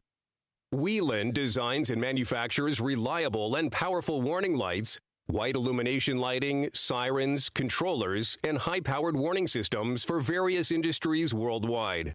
Every part of every Whelen product is proudly designed and manufactured in America. On the road, in the air, and around the world, Whelen is trusted to be seen, trusted to be heard, trusted to perform. Parts Unlimited, the people behind We Support the Sport, welcome you to this high-action event. We are proud to join with race fans everywhere in working to ensure that our sport gets bigger and more exciting each season. And you too can support the sport by visiting your local dealer who stocks products from Parts Unlimited. They've got the very best in high-performance parts and accessories and the best support network in the business. Parts Unlimited. We support the sport. Welcome back. I'm Kristen Beat from the American Flat Track Series, and I'm standing with singles rider Max Whale. I needed a little bit of help to get into his eyesight, as you can tell. But Max Whale, currently third in the season standings, coming off a win at Joliet, and owner of the dirtiest stash in the paddock. Max, thanks so much for hanging out with us today. No, thanks very much for having us.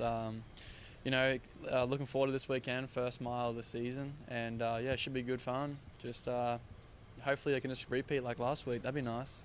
Max, this is still a relatively new team for you, this Red Bull KTM team. It was the dream offer in the off-season. You were able to pair up with people like Chris Fillmore and Shayna Texter in this established team. How well do you know this bike at this point in the season? Yeah, I'm starting to get really used to the motorcycle. It took me a little bit at first, but the KTM is just such an awesome bike, and really loving it. Just, it's just like everything's starting to work in now. The team's really good, and my mechanic and my teammate, Shayna Text, everything's just perfect and such a good team. I love it. Now, getting real with me, the jump from the Kawasaki to the KTM, a completely different chassis. What were the biggest adjustments or changes you had to make to ride the KTM with confidence? The Kawasaki to the KTM, just a few things at the start, like we switched over suspension brands, obviously, now at WP. But it's just a few things like that, and just working with new people was the biggest thing. I feel like I haven't worked with a lot of the guys before, so they don't really know. I'm a bit taller, so I ride a motorcycle a little bit differently. But everything's starting to click in now, and we're all starting to go in the right place. So during the off season, we talked a lot. You were out in California. A lot of people during the off-season actually take a break, right? So they go out, they have fun, they take a few months off. You didn't do that. This offer came in right at the conclusion of last season, and you headed out to California and hit the grindstone. So during that time, what were you able to learn, and what was it like working with an established team like KTM that has so many amenities and a good support system? Yeah, it's actually crazy. I went home at the end of the year and had to quarantine for 2 weeks, which was probably the worst experience of my whole life. And then had staying inside, video games, Netflix. Pretty much, yeah. And then had 7 weeks at home with my good friends and my family. And then early February came to America and hung out in California, as you say. Did a lot of riding and met a lot of new people, and it was such an awesome time, and so many moto tracks, and the knowledge from KTM is just crazy. And yeah, just sort of tried to soak as much as I could up and just had a great time. Your team manager, Chris Fillmore, is such a cool guy to not only have under the tent, but I mean, he has a huge history in racing himself, a lot of accolades. He can offer you great advice. What is it like working with Chris? Yeah, Chris is super cool. Me and Chris get along great. It's funny, when I was out there, we had this competition, because Chris is a great rider, and we had this competition. I made a bet with him. I said, by the end of the off season, I want to try and be the same speed as you, if not a little bit faster on the moto track. And I got pretty close, but yeah, I lost that bet pretty harshly. And a lot of people don't know, so KTM actually has a private supercross track out in Murrieta, so you guys are able to kind of visit there, do a few motos during the day, get your endurance up. Was there any flat tracks that you were able to visit, or were you able to ride flat track out there, or was it just all moto? I didn't ride the supercross track. I went up there and checked it out, but just a lot of, obviously Glen Helen and all them, but there was a few short tracks we hit, Bakersfield and then Paris Half Mile. We did a little bit of riding there, and didn't get to ride on Paris short track, but that's always a good fun track to hit as well. What's the biggest difference for fans at home going from maybe a privateer program? You had support from Kawasaki and you had some support from private sponsors, but you were essentially a privateer, now to this KTM team. Like, what's the biggest difference for you? Yeah, so from last year, it's a huge jump. My dad, my parents, not many people know, but he had to go home because of COVID, and so I was pretty much just stranded, 19 years old in America, just living the life, driving an RV around. Brian Bronson's dad was your mechanic, yeah. Yeah, so, and then I called him a couple weeks before the first season, and he said, yeah, I'll come help you out. Had my good buddy Matt and, Keith. They came help me out last year. But, yeah, it was as much as privateer as you can kind of get it. Everything was so last minute, where now, it's so cool. I just show up to the race, the bikes are ready to go. All I have to bring is my gear, and I can train all the way through the week. Don't have to worry about, hope I tighten the axle nut up on the line, Right? So that's like stress-free. Yeah, stress-free. Which is cool, except for the racing. Where's your home base now? Like, where do you call home? I'm like 40 minutes east of St. Louis, in a small town called St. Jacob, and there's a lot of other flat trackers that live nearby that we go ride motocross with, and flat track, and so cool, get to ride like 3 or 4 times a week. What have you been working on leading into this mile race? As you can see, beautiful OKC Mile behind us. When we walked up, Max was actually saying this is going to be fun. Like, you were excited about it. Mm-hmm. Yeah, no. I've always loved cushions, because they're very similar to back home. Back home we have cushions a lot, not many clay tracks, so yeah, just sort of looking forward to just hanging it out and not have to worry about two wheels. What is hanging it out? I keep hearing that this week. Just like, you don't have to be as smooth in the throttle and stuff. The bike can be sideways without, on clay Full you have send. to keep it really in line. Just let it eat. Yeah, but I'm using all the cool guide terms right now, by the way. Just gotta let it eat today, yeah. I'll sorry tomorrow. Moving into this mile race, you are a taller rider, like physically. What is your exact height? 6'4". 6'4". So when we talk about miles, we sometimes celebrate the more compact riders, like the shorter guys. As a taller rider, how do you kind of battle maybe just even the weight discrepancy? How do you find an advantage here on this track? I feel like I get pretty low. I'm sort of, pretty skinny. I'm pretty light. Yeah. So my weight doesn't play into a lot, but, I just need to stay low on the straights. Obviously a lot more body mass hanging out because I'm so tall, but it's got to get low and, have some fun with it. Speaking of having fun, the stash. So what I was told, I think we talked about this in Joliet, Yep. you were going to keep the stash if you won. You were only able to keep it if you won. So who set that standard? Was this a girlfriend? Was this someone at home who was like, hey, the stash goes if you don't win? What's going on with that? What's the story behind it? No, I actually got sick of Kristen Beat hounding me every week. I said, if I win Chicago, it can stay in. Oh, okay then. Yeah. Well, won. so So it's still growing. It's still getting there. But the old saying, only good things take time. So yeah. I love it. So big question going into this weekend. What is it going to take? What's the keys to winning at the OKC Mile? Just be smart. I feel like this track's going to be so much going on. There's going to be so many different lines forming. People going up the inside, outside. So you got to keep an eye on the track all day, see where the moisture's going and what lines are working, and then obviously just, how miles work, be smart at the end of the race, no mistakes, just the usual really, week in, week out. Awesome. Well, Max, thanks so much for hanging out with us. Best of luck. And we're going to go ahead and toss over to commercial break, but stay tuned. We'll be back.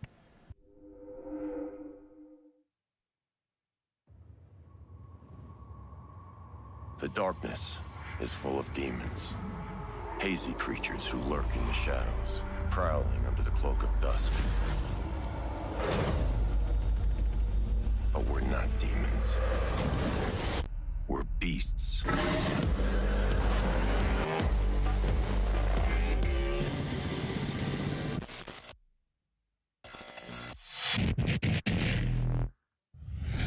Hey, is that your stomach growling? Or the sound of thousands of cc's circling the track? Fuel up for race day with Mission Foods. Rev those taste buds with fast and easy to create recipes that are Winner's Circle delicious. Try some of our mouth-watering tacos to piled high nachos, fresh chips with guac, and more. Start those engines, because Mission has you covered from the green flag to the checkered flag. Now that's too fast, too tasty. Motion Pro. We make innovative tools and products that help you maintain and repair motorcycles, ATVs, and UTVs. Like the patented Pro-Fill Air Chuck, helping you manage tire air pressure on your motorcycle, ATV, or UTV. Easily adjust the Pro-Fill Air Chuck. Get past hot disc brake rotors with the pivoting angled head. Connect it with an airline. Or pair it with a Motion Pro digital tire pressure gauge. Reach for the Pro-Fill Air Chuck to manage your tires. Get yours at motionpro.com or visit Power Sports stores nationwide.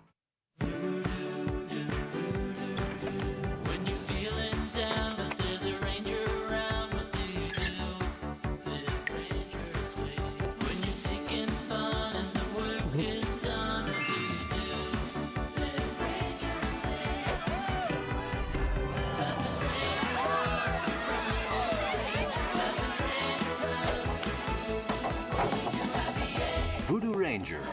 Live rangerously. Dunlop is proud to be the official tire of Progressive American Flat Track. What we learn from racing is rolled into our production tires, such as the Dunlop K180, a street-legal version of the aggressive DT3 Flat Track tire. With the K180, street riders can now have the authentic flat track tire experience. No other tire company has won more American motorcycle championships than Dunlop. Explore the full Indian motorcycle lineup, including the all-new redesigned FTR with 17-inch wheels and street-tuned suspension, or the new generation of a classic, the 2022 Indian Chief. For more info and to schedule a demo ride, visit IndianMotorcycle.com. Always wear a helmet, never drink and ride. Kicker Performance Audio is the official sound system of American Flat Track. Kicker's fully stocked line of products includes speakers, amplifiers, and subwoofers for your car and truck stereo systems, as well as those for your boat, side-by-side, and touring motorcycle. Kicker also makes Bluetooth outdoor speakers, over-ear headphones, and earbuds to pair with your favorite mobile device. To learn more or find a dealer, visit kicker.com. Klotz Synthetic Lubricants is proud to be the official lubricant of American Flat Track. Family owned and made in America since 1959. Klotz has built its reputation by answering the call of racers and performance enthusiasts who won't settle for anything less than superior synthetic lubricants. Racers and performance buffs around the world rely on Klotz to get them to the checkered flag. Order today at klotzlube.com. KTM. Ready to race.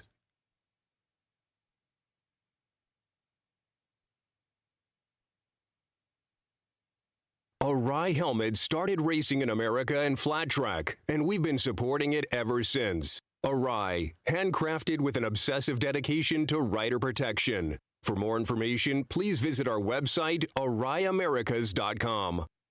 Cardo Systems is the official Bluetooth communicator for American Flat Track. Whether on the road or at the track, the Cardo Systems' industry-leading mesh technology keeps you and your fellow riders connected.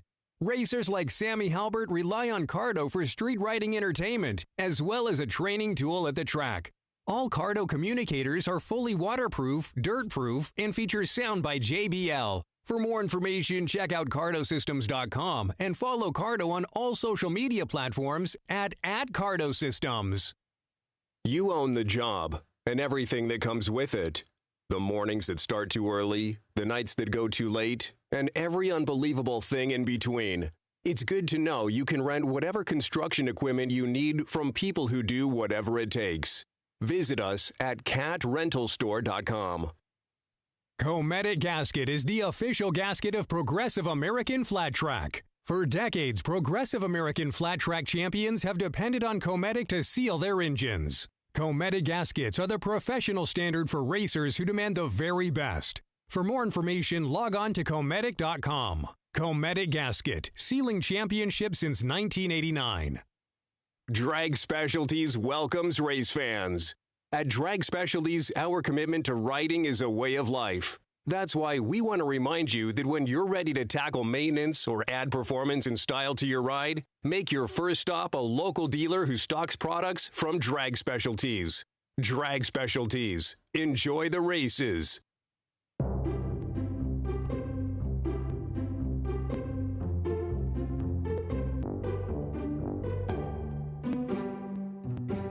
Okay, I'm trying to find this. You're the first guest on this segment, and I haven't figured out a name for it yet. What do you think? We've got these double M, double R thing. Yeah. But obviously you're not going to be the only. I don't know. Maybe you will be the only guest on this segment. I don't know yet. I haven't figured out a name. What would be a good name for this segment?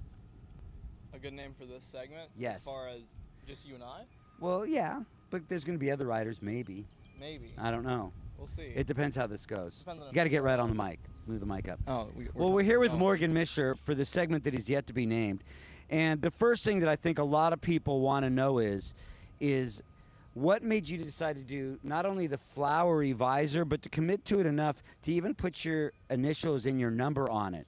There were other visors out there, and you said, no, I want the flowery one.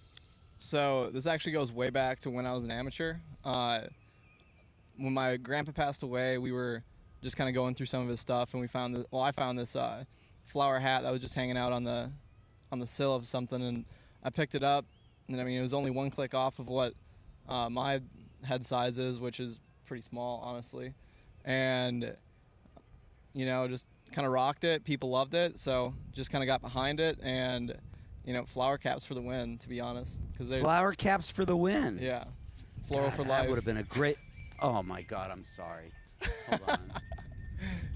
Let me just see if it works. It's Scotty Dubler. Should we ask him? Hold on. Let me just ask him. Yeah. Hey, Scotty, I'm talking to Morgan Micheler right now. Is there any questions you want me to ask him? Okay. Is he gonna win today? Okay. I'll ask that question, Scotty. Bye, Scotty. I turn to people like Kristen Beat and Scotty Dubler as being experts, and I asked them the type of questions I should ask, and he said, are you going to win today? We're going to be a front runner. You are going to be a front runner. Yeah. Which is good. We will just definitely get back to the hat and the fashion statement. But since we did bring up racing, you're coming off one of your strongest finishes of the year. Do you believe in momentum, and does it kill it a little bit when we've got off weeks after a race? Honestly, I do believe in momentum. Just kind of watching years prior, people kind of get that confidence and they get so much more ahead of themselves. So, it's one of those things that you definitely have to kind of, roll with the punches and just keep on, stay after it. And whatever they're doing is working, obviously. So, it obviously does take an army, and whatever they're doing is a good setup. So, obviously, it all works out pretty well, but just getting behind that momentum and being able to carry that on, that is kind of a big part of it. So, you have that confidence that you're better than everybody else out there. So, if you can kind of keep that momentum and stay above everything else going on and hope that you don't have any bad finishes, then, it's one of those things that can carry on all season long. I remember last season, there were several races that you were in that were just so damn exciting to watch. I mean, the type where, I was pacing back and forth in pit lane. When you're out there and you're in the middle of, a really hardcore battle, do you start telling yourself things like, okay, let me just get this guy, let me just get that guy? Are there, things that you're telling yourself while you're racing? It depends on how far back I start, because, if I have to go through the pack and I, like last year at Williams Grove, I came from way back to get up to 4th, and then I kind of stalled out at 4th. So, you know, on the first couple laps, it was like, oh, dang, we are up here. And it's like, well, kind of, it fits, you know, like we should be up here. And, you know, just to keep hitting my marks, and then, you know, for the most part, I just kind of go brain dead just because that kind of works pretty well. But, you know, as far as just trying to, you know, honestly, most of it is hitting your marks, being able to figure out where you're making up time and where they're pulling from you and where you need to improve. It's such a chess match, really. When you're racing on a track like Oklahoma City, which is a mile track, do you find yourself racing the track more than a rider? It's like on a short track, I would think it's almost a contact sport. When you're at a place like OKC, is it more the track than the racers that you're racing? Honestly, like our entire sport, it just revolves around lines. You know, you got to pick the right line. You got to know where the moisture's at. You need to know what's going to give me a good drive out, what's going to like prevent me from getting passed overall. But, you know, it's been like, if we look back at Joliet, you know, I ran a completely different line than just about everybody else that night. And, you know, Max was the only one to be able to come in and get the thing like cut off into the corner and then get the thing turned and have a lower exit out. So he was able to cut off a little bit more real estate than I was, but we were still able to roll a good deal in the corner. So, you know, it's one of those things where you're battling the track, and in order to battle with the rider ahead of you, you need to find a better line than them. Most people know that in flat track, the F stands for fashion. And I noticed that the jeans that you're wearing, the shorts, or as like we call them, jorts, have cuts in them.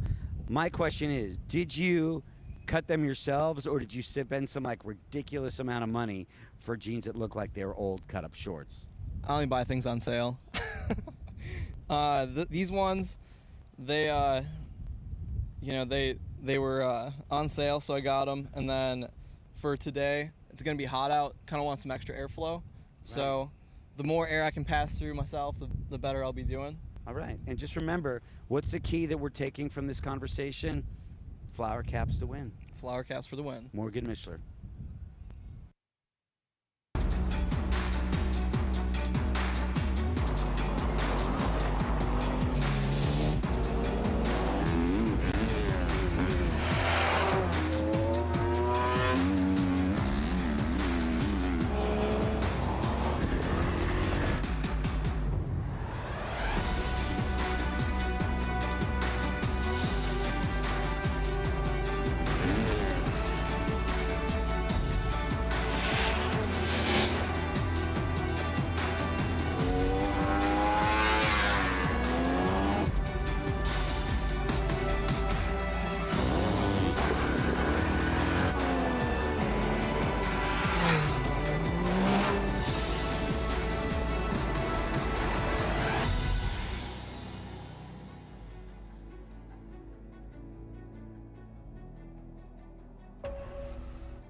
Memphis Shades brings you a whole new level of style when it comes to motorcycle windshields and fairings. The quality, style, and selection set these products apart from the pack. Memphis Shades designs and builds all windshields, fairings, and hardware in-house. Raw materials in, finished goods out. Made in Memphis. Style that works.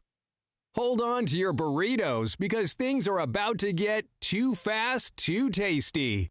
Mission Foods is a proud sponsor of the AFT Super Twins. Add Mission to your race-watching snacks for mouth-watering race day flavors. Mission Foods. Too fast, too tasty.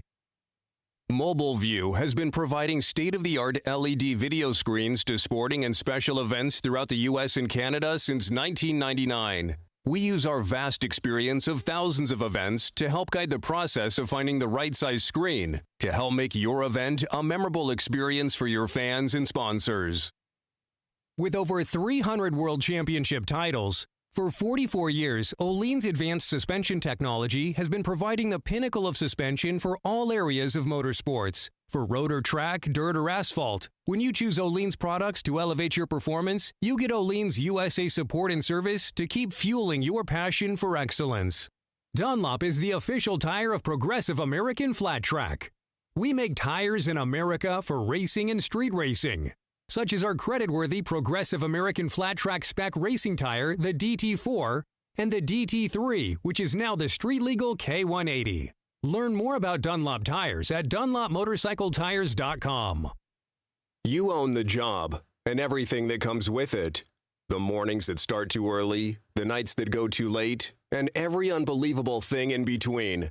It's good to know you can rent whatever construction equipment you need from people who do whatever it takes. Visit us at catrentalstore.com.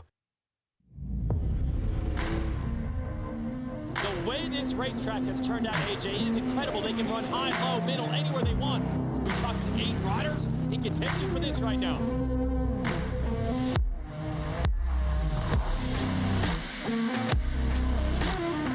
The final corner awaits. Look at this track. Briar Bowman's going to have to use the track. Briar Bowman wins 2 years in a row here at Williamsburg. Indian Motorcycle of Oklahoma City would like to welcome all race fans to the OKC Mile. If you'd like to see and experience the new 2022 Indian FTRs, they're in stock and ready for a test ride today. Please stop at Indian Motorcycle of Oklahoma City to see what everybody's talking about. For all your IT needs, think ITC St. Pete. We can help you with your IT budget as we specialize in sourcing worldwide. We offer hardware services, phone systems, and cybersecurity. Unhappy with your internet buffering? Think Portal EV high-performance routers at itcstpete.com/store.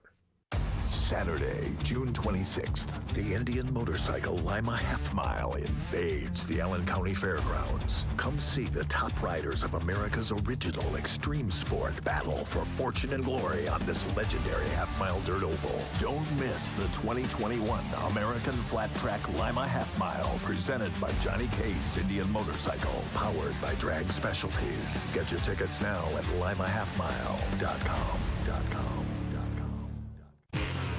Everything we do at the track shapes what we build for the street and the dirt. You can see how bad these guys want it. A race to the line. For us, racing is not for the trophies or the glory. We compete because it makes everything we do faster, more durable, and tested to a higher standard. For S&S, racing is the ultimate in proven performance, and we've been proving it since 1958.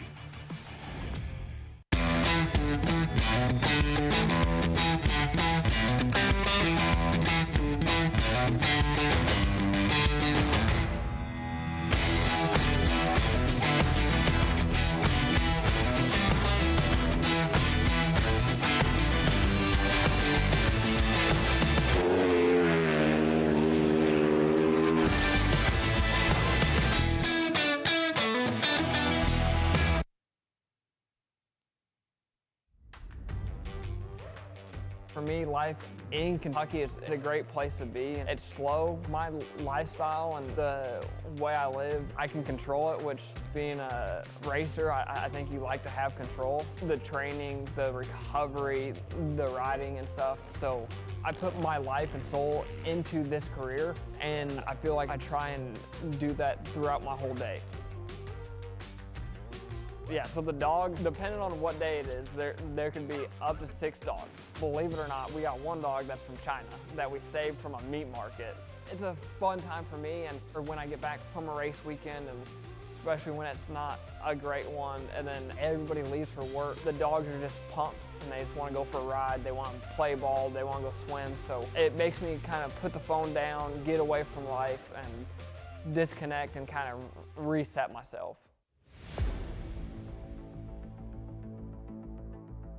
For me, I feel like any good racer worries, because if you didn't care about it, you wouldn't worry. But it's how you control that. If you had a normal job and you showed up, and every time you showed up to work, there was 5 people you had to go against, and whoever did the best job gets paid that day. That's one of the hardest things for a racer, is your self-worth is how you do that weekend. This year, I'm looking to be towards the front. The step that we took from last year to this year, it's a good step. I want to win races, and I don't care what track it's at. I want to win races. Going into Atlanta, honestly, I'm just ready for it to be done with. It's hard because obviously it's a track that I should do well at. We got right-handers, we got asphalt now, we got jumps. I put a lot of pressure on myself, and so going into this one race, everybody's like, oh, you can win this. But for me, I want that feeling every race weekend. So, I mean, it's been like almost 2 months since we've raced. When you're not racing, you're not making money, and these dogs are getting hungry. I can let the dogs out, but I can't let the dogs down.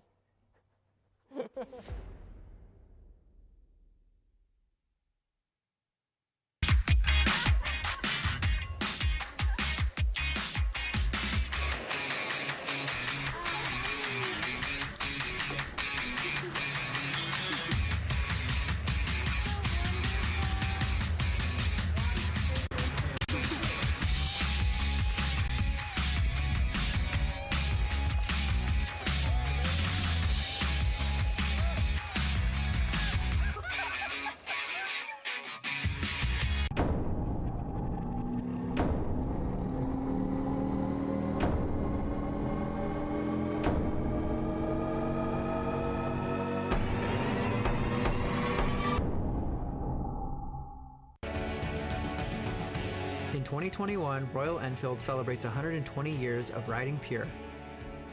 The iconic brand will continue to pursue its efforts in the production twin class and the Build Train Race program. After a successful first-year campaign, Royal Enfield looks to improve on last year's effort. For more information, please visit royalenfield.com.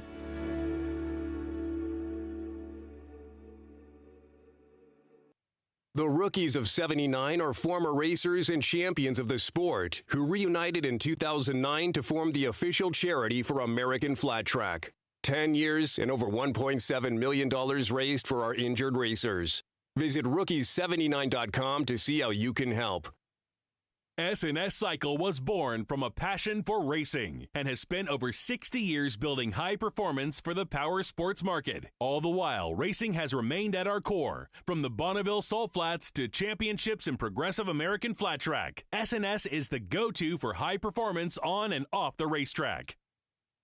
Brought to you by Yamaha and its best-in-class lineup of power sports vehicles. For more information on how you too can experience the pinnacle of performance both on and off-road, visit YamahaMotorsports.com. American Flat Tracker, the official apparel of AFT.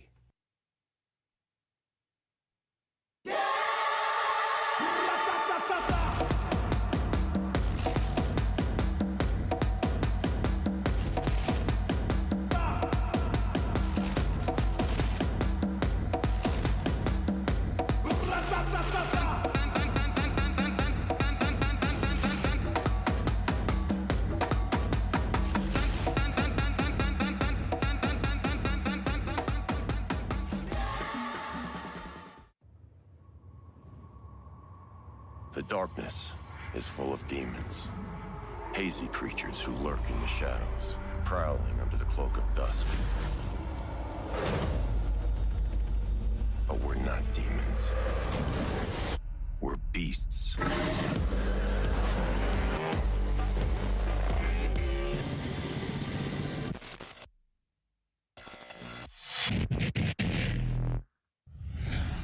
Cometic Gasket is the official gasket of Progressive American Flat Track. For decades, Progressive American Flat Track champions have depended on Cometic to seal their engines. Cometic gaskets are the professional standard for racers who demand the very best. For more information, log on to Cometic.com. Cometic Gasket, sealing championships since 1989. Drag Specialties welcomes race fans. At Drag Specialties, our commitment to riding is a way of life. That's why we want to remind you that when you're ready to tackle maintenance or add performance and style to your ride, make your first stop a local dealer who stocks products from Drag Specialties. Drag Specialties. Enjoy the races. Dunlop is proud to be the official tire of Progressive American Flat Track. What we learn from racing is rolled into our production tires, such as the Dunlop K180, a street-legal version of the aggressive DT3 flat track tire. With the K180, Street riders can now have the authentic flat track tire experience. No other tire company has won more American motorcycle championships than Dunlop. Tired of replacing your battery every year? It's time to buy the world's best lithium battery, the Pulse IPT, with up to 1,200 cranking amps and unmatched reliability. There's no better battery for your bike. Visit Full Spectrum Power in the Paddock today or on Instagram, Facebook, and the web. Start something. Power everything. Honda's all-new Talon 1000 X4, the official sports side-by-side of American Flat Track, and the same vehicle driven during intermissions to condition the track. Featuring a high-tech 6-speed automatic dual-clutch transmission, quick revving 1000cc twin-cylinder engine, Fox suspension, intelligent four-wheel drive, and stadium seating for up to 4. The Talons are now available at your local Honda Powersports dealer.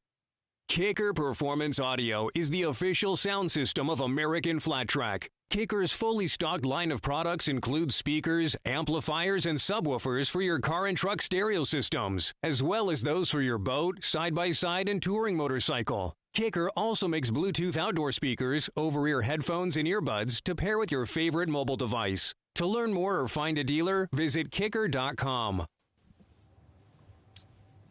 And welcome back to the Indian Motorcycle of Oklahoma City OKC Mile, presented by Kicker Performance Audio. I'm Scotty Dubler up here in the booth. We got a little housekeeping to take care of. The folks in the production truck actually found a wallet. Good news is they've got everything in the wallet. Bad news is there was no cash in there. So I guess they've turned that into the casino lost and found. So if you lost your wallet, if you're in the pit area, it has been turned into the casino lost and found. They are working on the track. For you folks just joining us, they have it was a little bit rough coming off turn number 4. They have scraped off a lot of the loose stuff. They're still moving dirt around. It looks like it's going to be really good. They did tell me they're going to add water to the racetrack right before we go out onto the racetrack. Opening ceremonies coming up in about 15 minutes from right now, actually. Opening ceremonies in 15 minutes. Right after opening ceremonies is all done, we get into our qualifying semifinals for all 3 classes, and then our mission challenge, the mission challenge, which is basically a dash for cash. That'll be coming up in just a little bit. We've got 3 classes racing here today. And if you also just join us, the Super Twins qualifying round 2 was canceled, so they will rely on the qualifying times for round number 1. That means Brandon Robinson has your quick time in our Mission Super Twins class presented by S&S Cycle.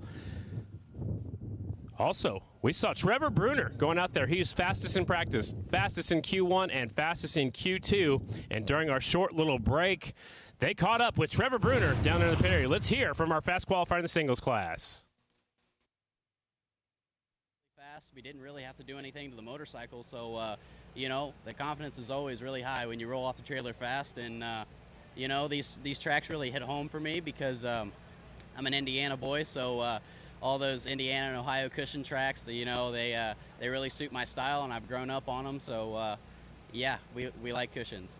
Yeah, it's very crucial to be out front because you know, the roost from the rear tire is so thick it can actually bog your motorcycle down while you're behind somebody, so you'll actually lose them. So yeah, either be out front or be finding different lines to stay out of the roost. That is Trevor Bruner on the Turner Racing American Honda bike, number 21. Like I said, he rolls in here with some confidence from last weekend. He won the Dairyland Classic last Friday night up there in Plymouth, Wisconsin on an off weekend from American Flat Track. He's got the confidence right now, and look at him. He's looking really smooth out there on the number 21 bike. Again, the Turner Racing, there are 3 Turner Hondas. We saw Wiles got pushed back to the pit area on the number 17 bike. Zabala looked like he was qualifying real good. Here, bouncing around just a little bit right here, hanging onto the throttle, leaving it wide open. Our singles class, the AFT singles class, some of the storylines we are following. Max Whale feels right at home. This is a loose racetrack, just like they have down in Australia, but it's a lot longer than the tracks they have down there. And he won the last round, which was the Joliet half mile. Mikey Rush. Is he going to rush to the front today? He's been on the podium at all 4 rounds leading up to today's event. Can he get on top of the box? Morgan Micheler. Mr. Mayhem, he crossed the finish line up at Joliet, and the motor let go on that KTM. He's stopped by and picked up a new engine and has a new bike out here, and he said thanks to Vance and Hines for making that happen. And Shayna, can she regain the glory? She has won out here before in 2017. We'll see if she can win here today. She didn't qualify that well. Let's talk about Production Twins, presented by Vance and Hines class. Blue Collar versus Beach Life. We got our points leader, which is 65, Corey Texter. He works really hard. Chad Coase, he has a Beach Life. He kind of has fun doing what he's doing. He's in awesome shape, but he pulled off in his practice session. He might be done for the night. I heard he was in the pits looking for a motorcycle to ride. We'll see if he can make it out. Eslick.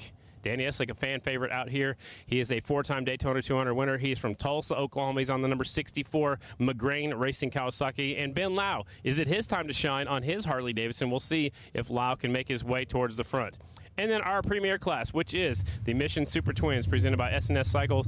Breyer hitting his stride. He is our points leader. He took the win at Joliet, and he's looking to keep that thing, the winning streak going. But Jared Meese is undefeated right here in Oklahoma City. We race here 16, 17, and 18. Meese has won all 3 races. Brandon Robinson looking to rebound after bouncing off the ground last week, or at the last round. He's our fast qualifier, so B-Rob, definitely a story. And then Brian Smith, the mile master, is on the Krausley Radio Indian motorcycle. It's a little bit modified. It's a little bit different than the rest of the Indians.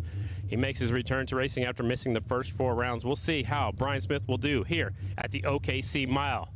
It's good to be here in my hometown.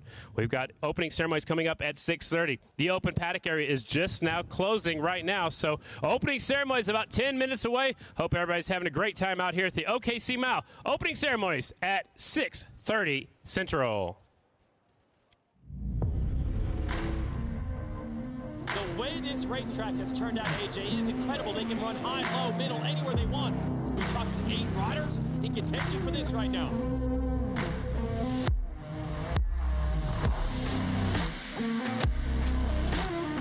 The final corner awaits. Look at this track. Briar Bowman's going to have to use the track. Briar Bowman wins 2 years in a row here at Williamsburg.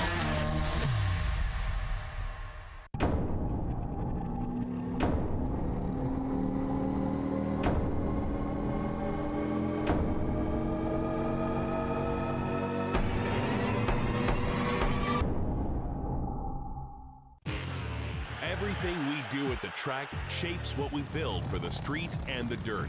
You can see how bad these guys want it. A race to the line. For us, racing is not for the trophies or the glory. We compete because it makes everything we do faster, more durable, and tested to a higher standard. For S&S, racing is the ultimate in proven performance, and we've been proving it since 1958.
Drag Specialties welcomes race fans.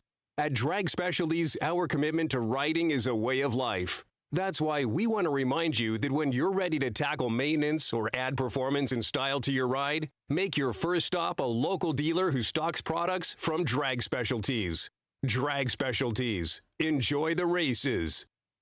Falken Tires is proud to be the official light truck tire of Progressive American Flat Track. Choosing the right tire for your truck or SUV is critical. And Falken has you covered, offering highway terrains to all terrains through torture-tested mud terrains. For more information on Falken's full line of Wild Peak products, please visit us at www.falkentire.com. Explore the full Indian motorcycle lineup, including the all-new redesigned FTR with 17-inch wheels and street-tuned suspension, or the new generation of a classic, the 2022 Indian Chief. For more info and to schedule a demo ride, visit IndianMotorcycle.com. Always wear a helmet, never drink and ride. Memphis Shades brings you a whole new level of style when it comes to motorcycle windshields and fairings. The quality, style, and selection set these products apart from the pack. Memphis Shades designs and builds all windshields, fairings, and hardware in-house. Raw materials in, finished goods out. Made in Memphis. Style that works. Race fans, VP Racing Fuels offers a full line of power sports fuels, lubricants, coolants, and appearance products for track and street. From pro racers to weekend warriors, we help riders make more power. Ask your local power sports dealer. Whelen designs and manufactures reliable and powerful warning lights, white illumination lighting, sirens, controllers, and high-powered warning systems for various industries worldwide. Every part of every Whelen product is proudly designed and manufactured in America. On the road, in the air, and around the world, Whelen is trusted to be seen, trusted to be heard, trusted to perform. Arai Helmet started racing in America in flat track, and we've been supporting it ever since. Arai, handcrafted with an obsessive dedication to rider protection. For more information, please visit our website, AraiAmericas.com. Everything we do at the track shapes what we build for the street and the dirt. You can see how bad these guys want it. A race to the line. For us, racing is not for the trophies or the glory. We compete because it makes everything we do faster, more durable, and tested to a higher standard. For S&S, racing is the ultimate in proven performance, and we've been proving it since 1958.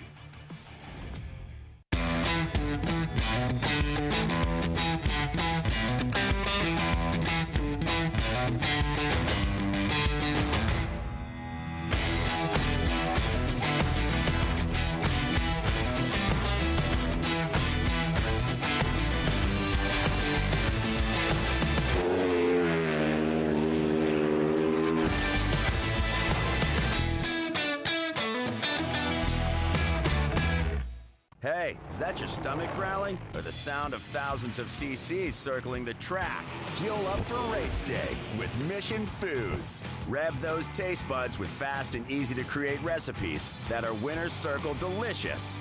Try some of our mouth-watering tacos to piled high nachos, fresh chips with guac, and more. Start those engines, because Mission has you covered from the green flag to the checkered flag. Now that's too fast, too tasty. Progressive insures over 5 million boats, motorcycles, and RVs throughout America. Get a quote in under 4 minutes at AmericanFlatTrack.com/progressive to see how much you could save.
Welcome to Oklahoma, where the state motto is work conquers all. Tonight at Remington Park, Oklahoma City, in my hometown, the gladiators of the American Flat Track Series come to put their hard work in to win it all.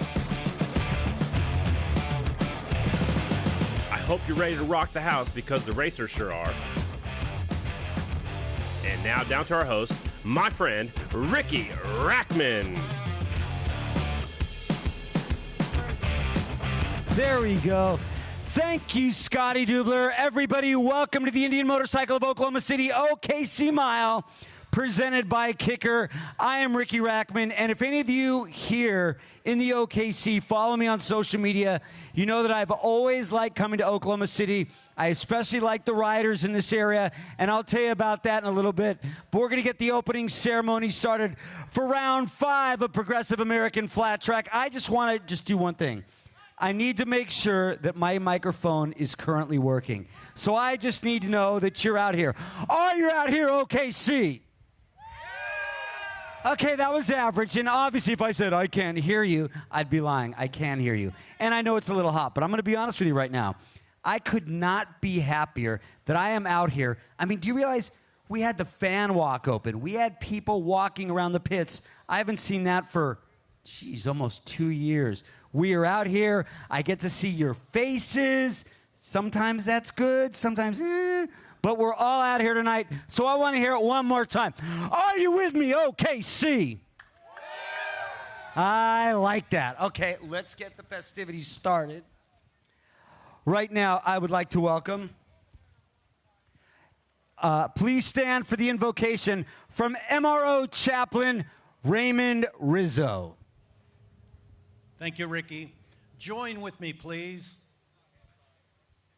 Our loving Heavenly Father, we're so grateful for this opportunity to stand before you and say thank you for this opportunity, Lord, to appreciate all that you've done, seen and unseen, that is before us. The opportunity for our riders to put on a show tonight. I pray that you'll keep them safe from all harm and focused each turn, each straight to do their best. Not only them, but their crew, their family, their sponsors, everyone. I pray a special blessing on them. Thank you for our series. We thank you for all those that are working behind the scenes here. And also, Father, for all those that are serving around the world, our first responders and our service personnel. I pray you bless them, encourage them, let them know they're loved and appreciated. Thank you for all the veterans that are here. We pray a blessing on them. And Father, for all the fans, I pray they'll have an awesome time tonight seeing this wonderful show. And we'll thank you in advance in the name of Jesus. And everyone said, amen and amen. Thank you, Raymond Rizzo. I'm going to tell you a story really quickly, okay? So several years ago, I rode my motorcycle all over America. I ended up raising $32,000 for Stop Soldier Suicide. When I came to Oklahoma City, the Indian Riders Group of Oklahoma City were all waiting outside of my hotel, and they rode with me to Texas. So for that reason, I have always liked the bikers in this OKC area. And right now, I'd like to welcome Scott Conway, who is from Indian Motorcycles of Oklahoma City. And you really have a great riders group in this area. Oh, we got the best customers in the world, and the riders group just our extension of that. They love to ride. They like to get out. They really look for any excuse to go riding. So thank you for the kind words. And you've got some really cool stuff that I've seen you do with Indian motorcycles at your dealership. For people out there that want to go check out some of the Indian motorcycles at your dealership, how do they find it? Yeah, Indian Motorcycles of Oklahoma City is right downtown Oklahoma City. It's in the Automobile Alley area. We're on 10th Street, right between 235 and Broadway. Very cool. And now I'd also like to welcome up here Roger DeMary, who is the Associate Director of Brand Sport for Kicker Audio. And if you didn't know, as much as I love my racing, I also love my rock and roll. And Scott and Kicker is all about rock and roll and all about race. Where are you moving around? I don't know if I trust you behind me, I'll be honest. But it's really cool that Kicker has stepped up and become a big part of American Flat Track. Ricky, thank you. And thank everybody here, man. God, we are so stoked to be here, being in our backyard. You know, Kicker's been rocking this planet for 50 years. We're born and raised right here in Oklahoma. And we couldn't be happier to be here and be a big part of this. These AFT athletes what they do out here on the track just speaks volumes about, no pun intended, what we mean about living loud, the kicker. And kicker's great. If you don't know, kicker makes great speakers for your motorcycle, for your side-by-side, for your boat. Yeah, man, we got you covered in your car, your truck, your boat, your side-by-side. We even got you on your ears and on your noggin. And marine, yeah, we've got it. Well, we really appreciate Kicker and Indian Motorcycles of Oklahoma City being a part of this incredible event that we've got going on tonight. And right now, let's take a look back to our last race at the Dirty O.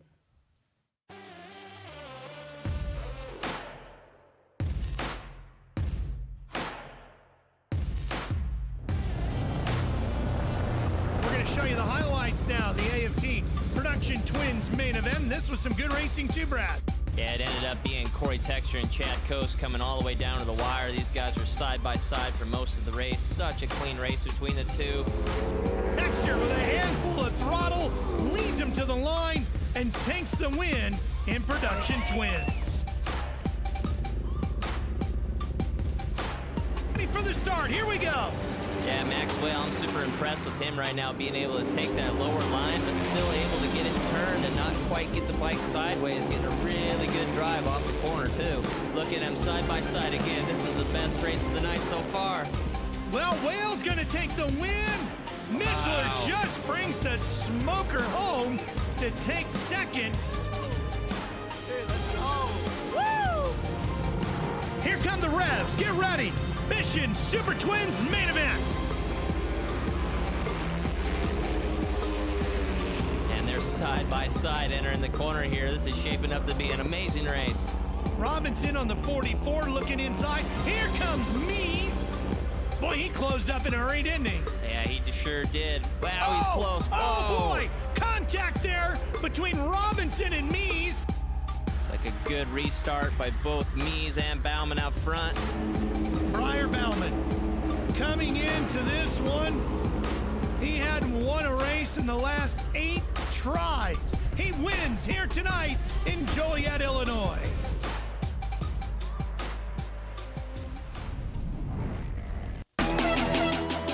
And now let's meet our Mission Super Twins presented by S&S Cycles. 5th place in the point standings from Oxford, Pennsylvania. Round number 1 winner for doing it for Mission Foods Roof Systems of Dallas, Texas. The big number 44, Brendan Robinson.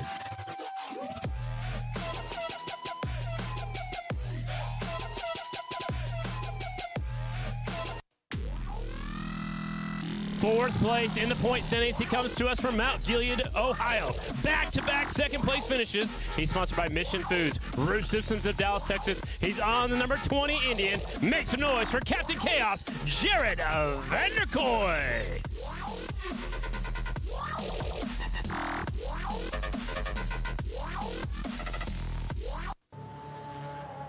Third place in the point standings coming into the OKC Mile. He's from Sebastian, Florida. He is undefeated at the Oklahoma City Mile. He's your also round number 2 winner. He rides for Indian Motorcycle, Progressive Insurance, and Rogers Racing, STI Racing. The number 9, the Jammer, Jared Mies.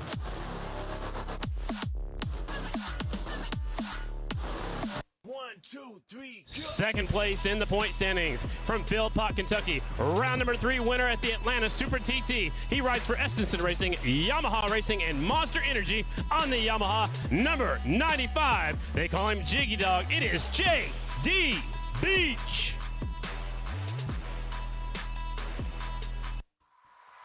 And your points leader coming into tonight's race from Salinas, California, 2-time and defending Grand National Champion, also your round number 4 winner. He rides for Indian Motorcycle, Progressive Insurance, and S&S Cycle. The number 1 rider in the country, it is Briar Bauman.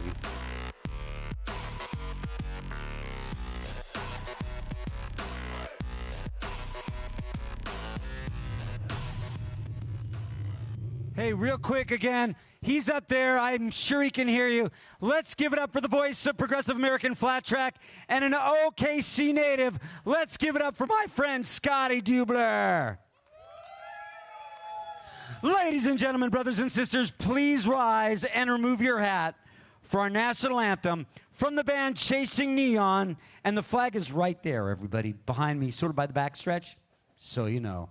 Let's give it up for Nick Stark. Please feel free to join me.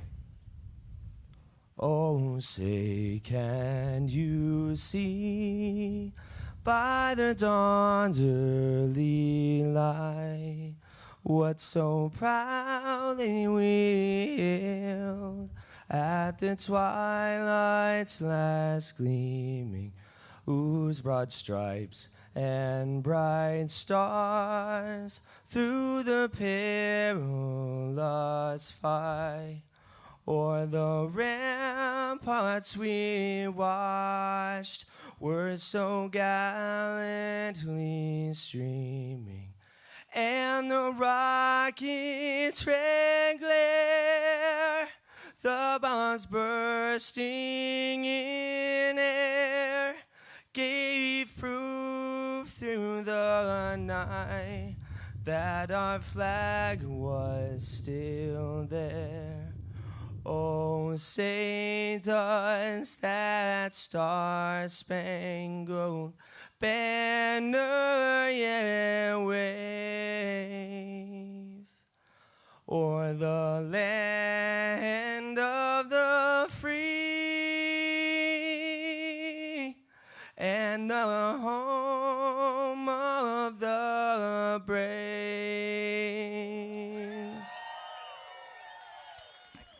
Let's give it up for Nick Stark from the band Chasing Neon.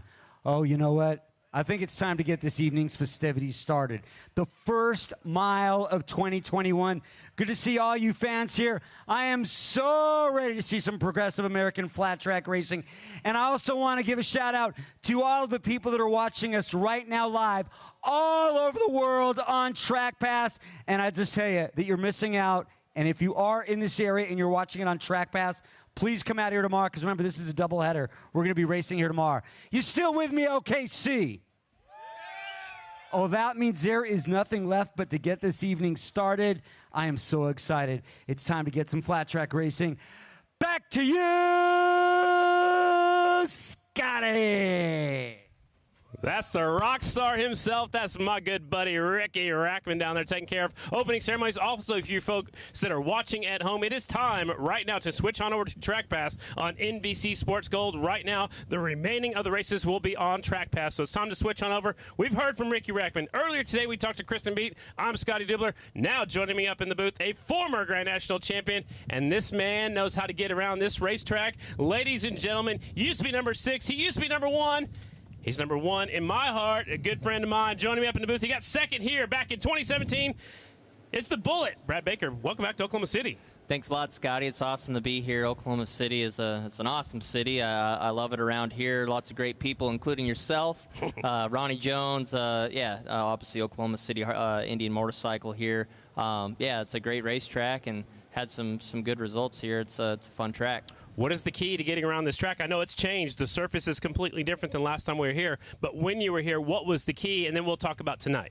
Yeah, it is a little bit different, but it seems like the way that you ride it is similar. I mean, I always liked racetracks where you could be friendly with the throttle and ride really hard. And this is definitely a racetrack where steering with the rear end, keeping the wheel spin, basically riding it like a full-on cushion track. Getting the thing steered around the corner, using the throttle, using the slide to help blow through some of the ruts and it's a little bit get some cushion built up, so being sideways the motorcycle will just kind of blast through that stuff and continue to steer, and you just really got to be aggressive and ride hard, and those were the racetracks that I really liked. Earlier today, the track started breaking up, especially coming out of 4. There was a big pile of dirt, and Breyer was all over the motorcycle. He shut it down, and then it seemed like right as they crossed the start-finish line, there was maybe some braking bumps were forming. What they did, they shut it down. They went out there, they graded a bunch more dirt off. They've smoothed it out. They've added some water to the track. There's a look at how rough the track is right here. Look at Robinson's all over that motorcycle, and here's another look at some of the racetrack. It seemed like the roughest part of the track, Brad, was coming off of 4. There's Bruner all over the bike. And the riders got together and say, hey, let's work on the track. They threw away their second round of qualifying, so they have to rely on how they qualified in the first round. The good thing is they will all make the main event, but the bad thing is you rely on how fast you were earlier in the day. So now they've added some moisture to the track. They've graded off a bunch of dirt. So when they come to the racetrack for the semifinals, they're going to send them out a full lap around, and then they circle back around and then line up. They've already done practice starts in the first round, so the track's different. They've added some water. What did you tell your riders down there in the Indian pit area? Yeah, it's a good note there, Scotty. I mean, this racetrack, that is one of the biggest things about it, is trying to find some smooth lines, because it's got broken apart big time here in the past as well. And sometimes going down the straightaway, you're not supposed to weave down the straightaway, but the draft doesn't necessarily come into play on this track as much because it is loose down the straightaway, and you almost want to stay out of the rider's path in front of you because the spray will slow you down. So you almost got to aim for the hard pack spots, because you'll see, like where Brandon hit, where it gets blown apart. Sometimes that'll get so rough that it's dangerous, so you just got to go below it to more of a smoother line. So you always got to be searching for new areas on the racetrack that are smoother, and look out for the places that are getting blown apart. So that's comes to a rider that can really see that stuff and predict what's going to happen and really be able to adjust their line before anybody else.